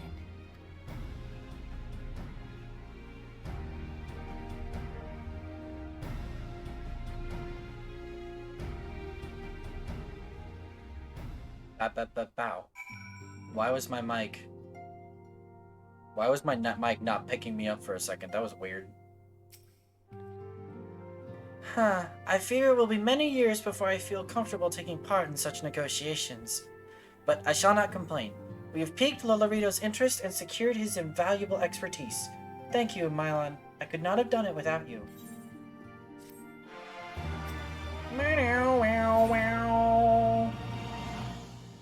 Alright, do we pause?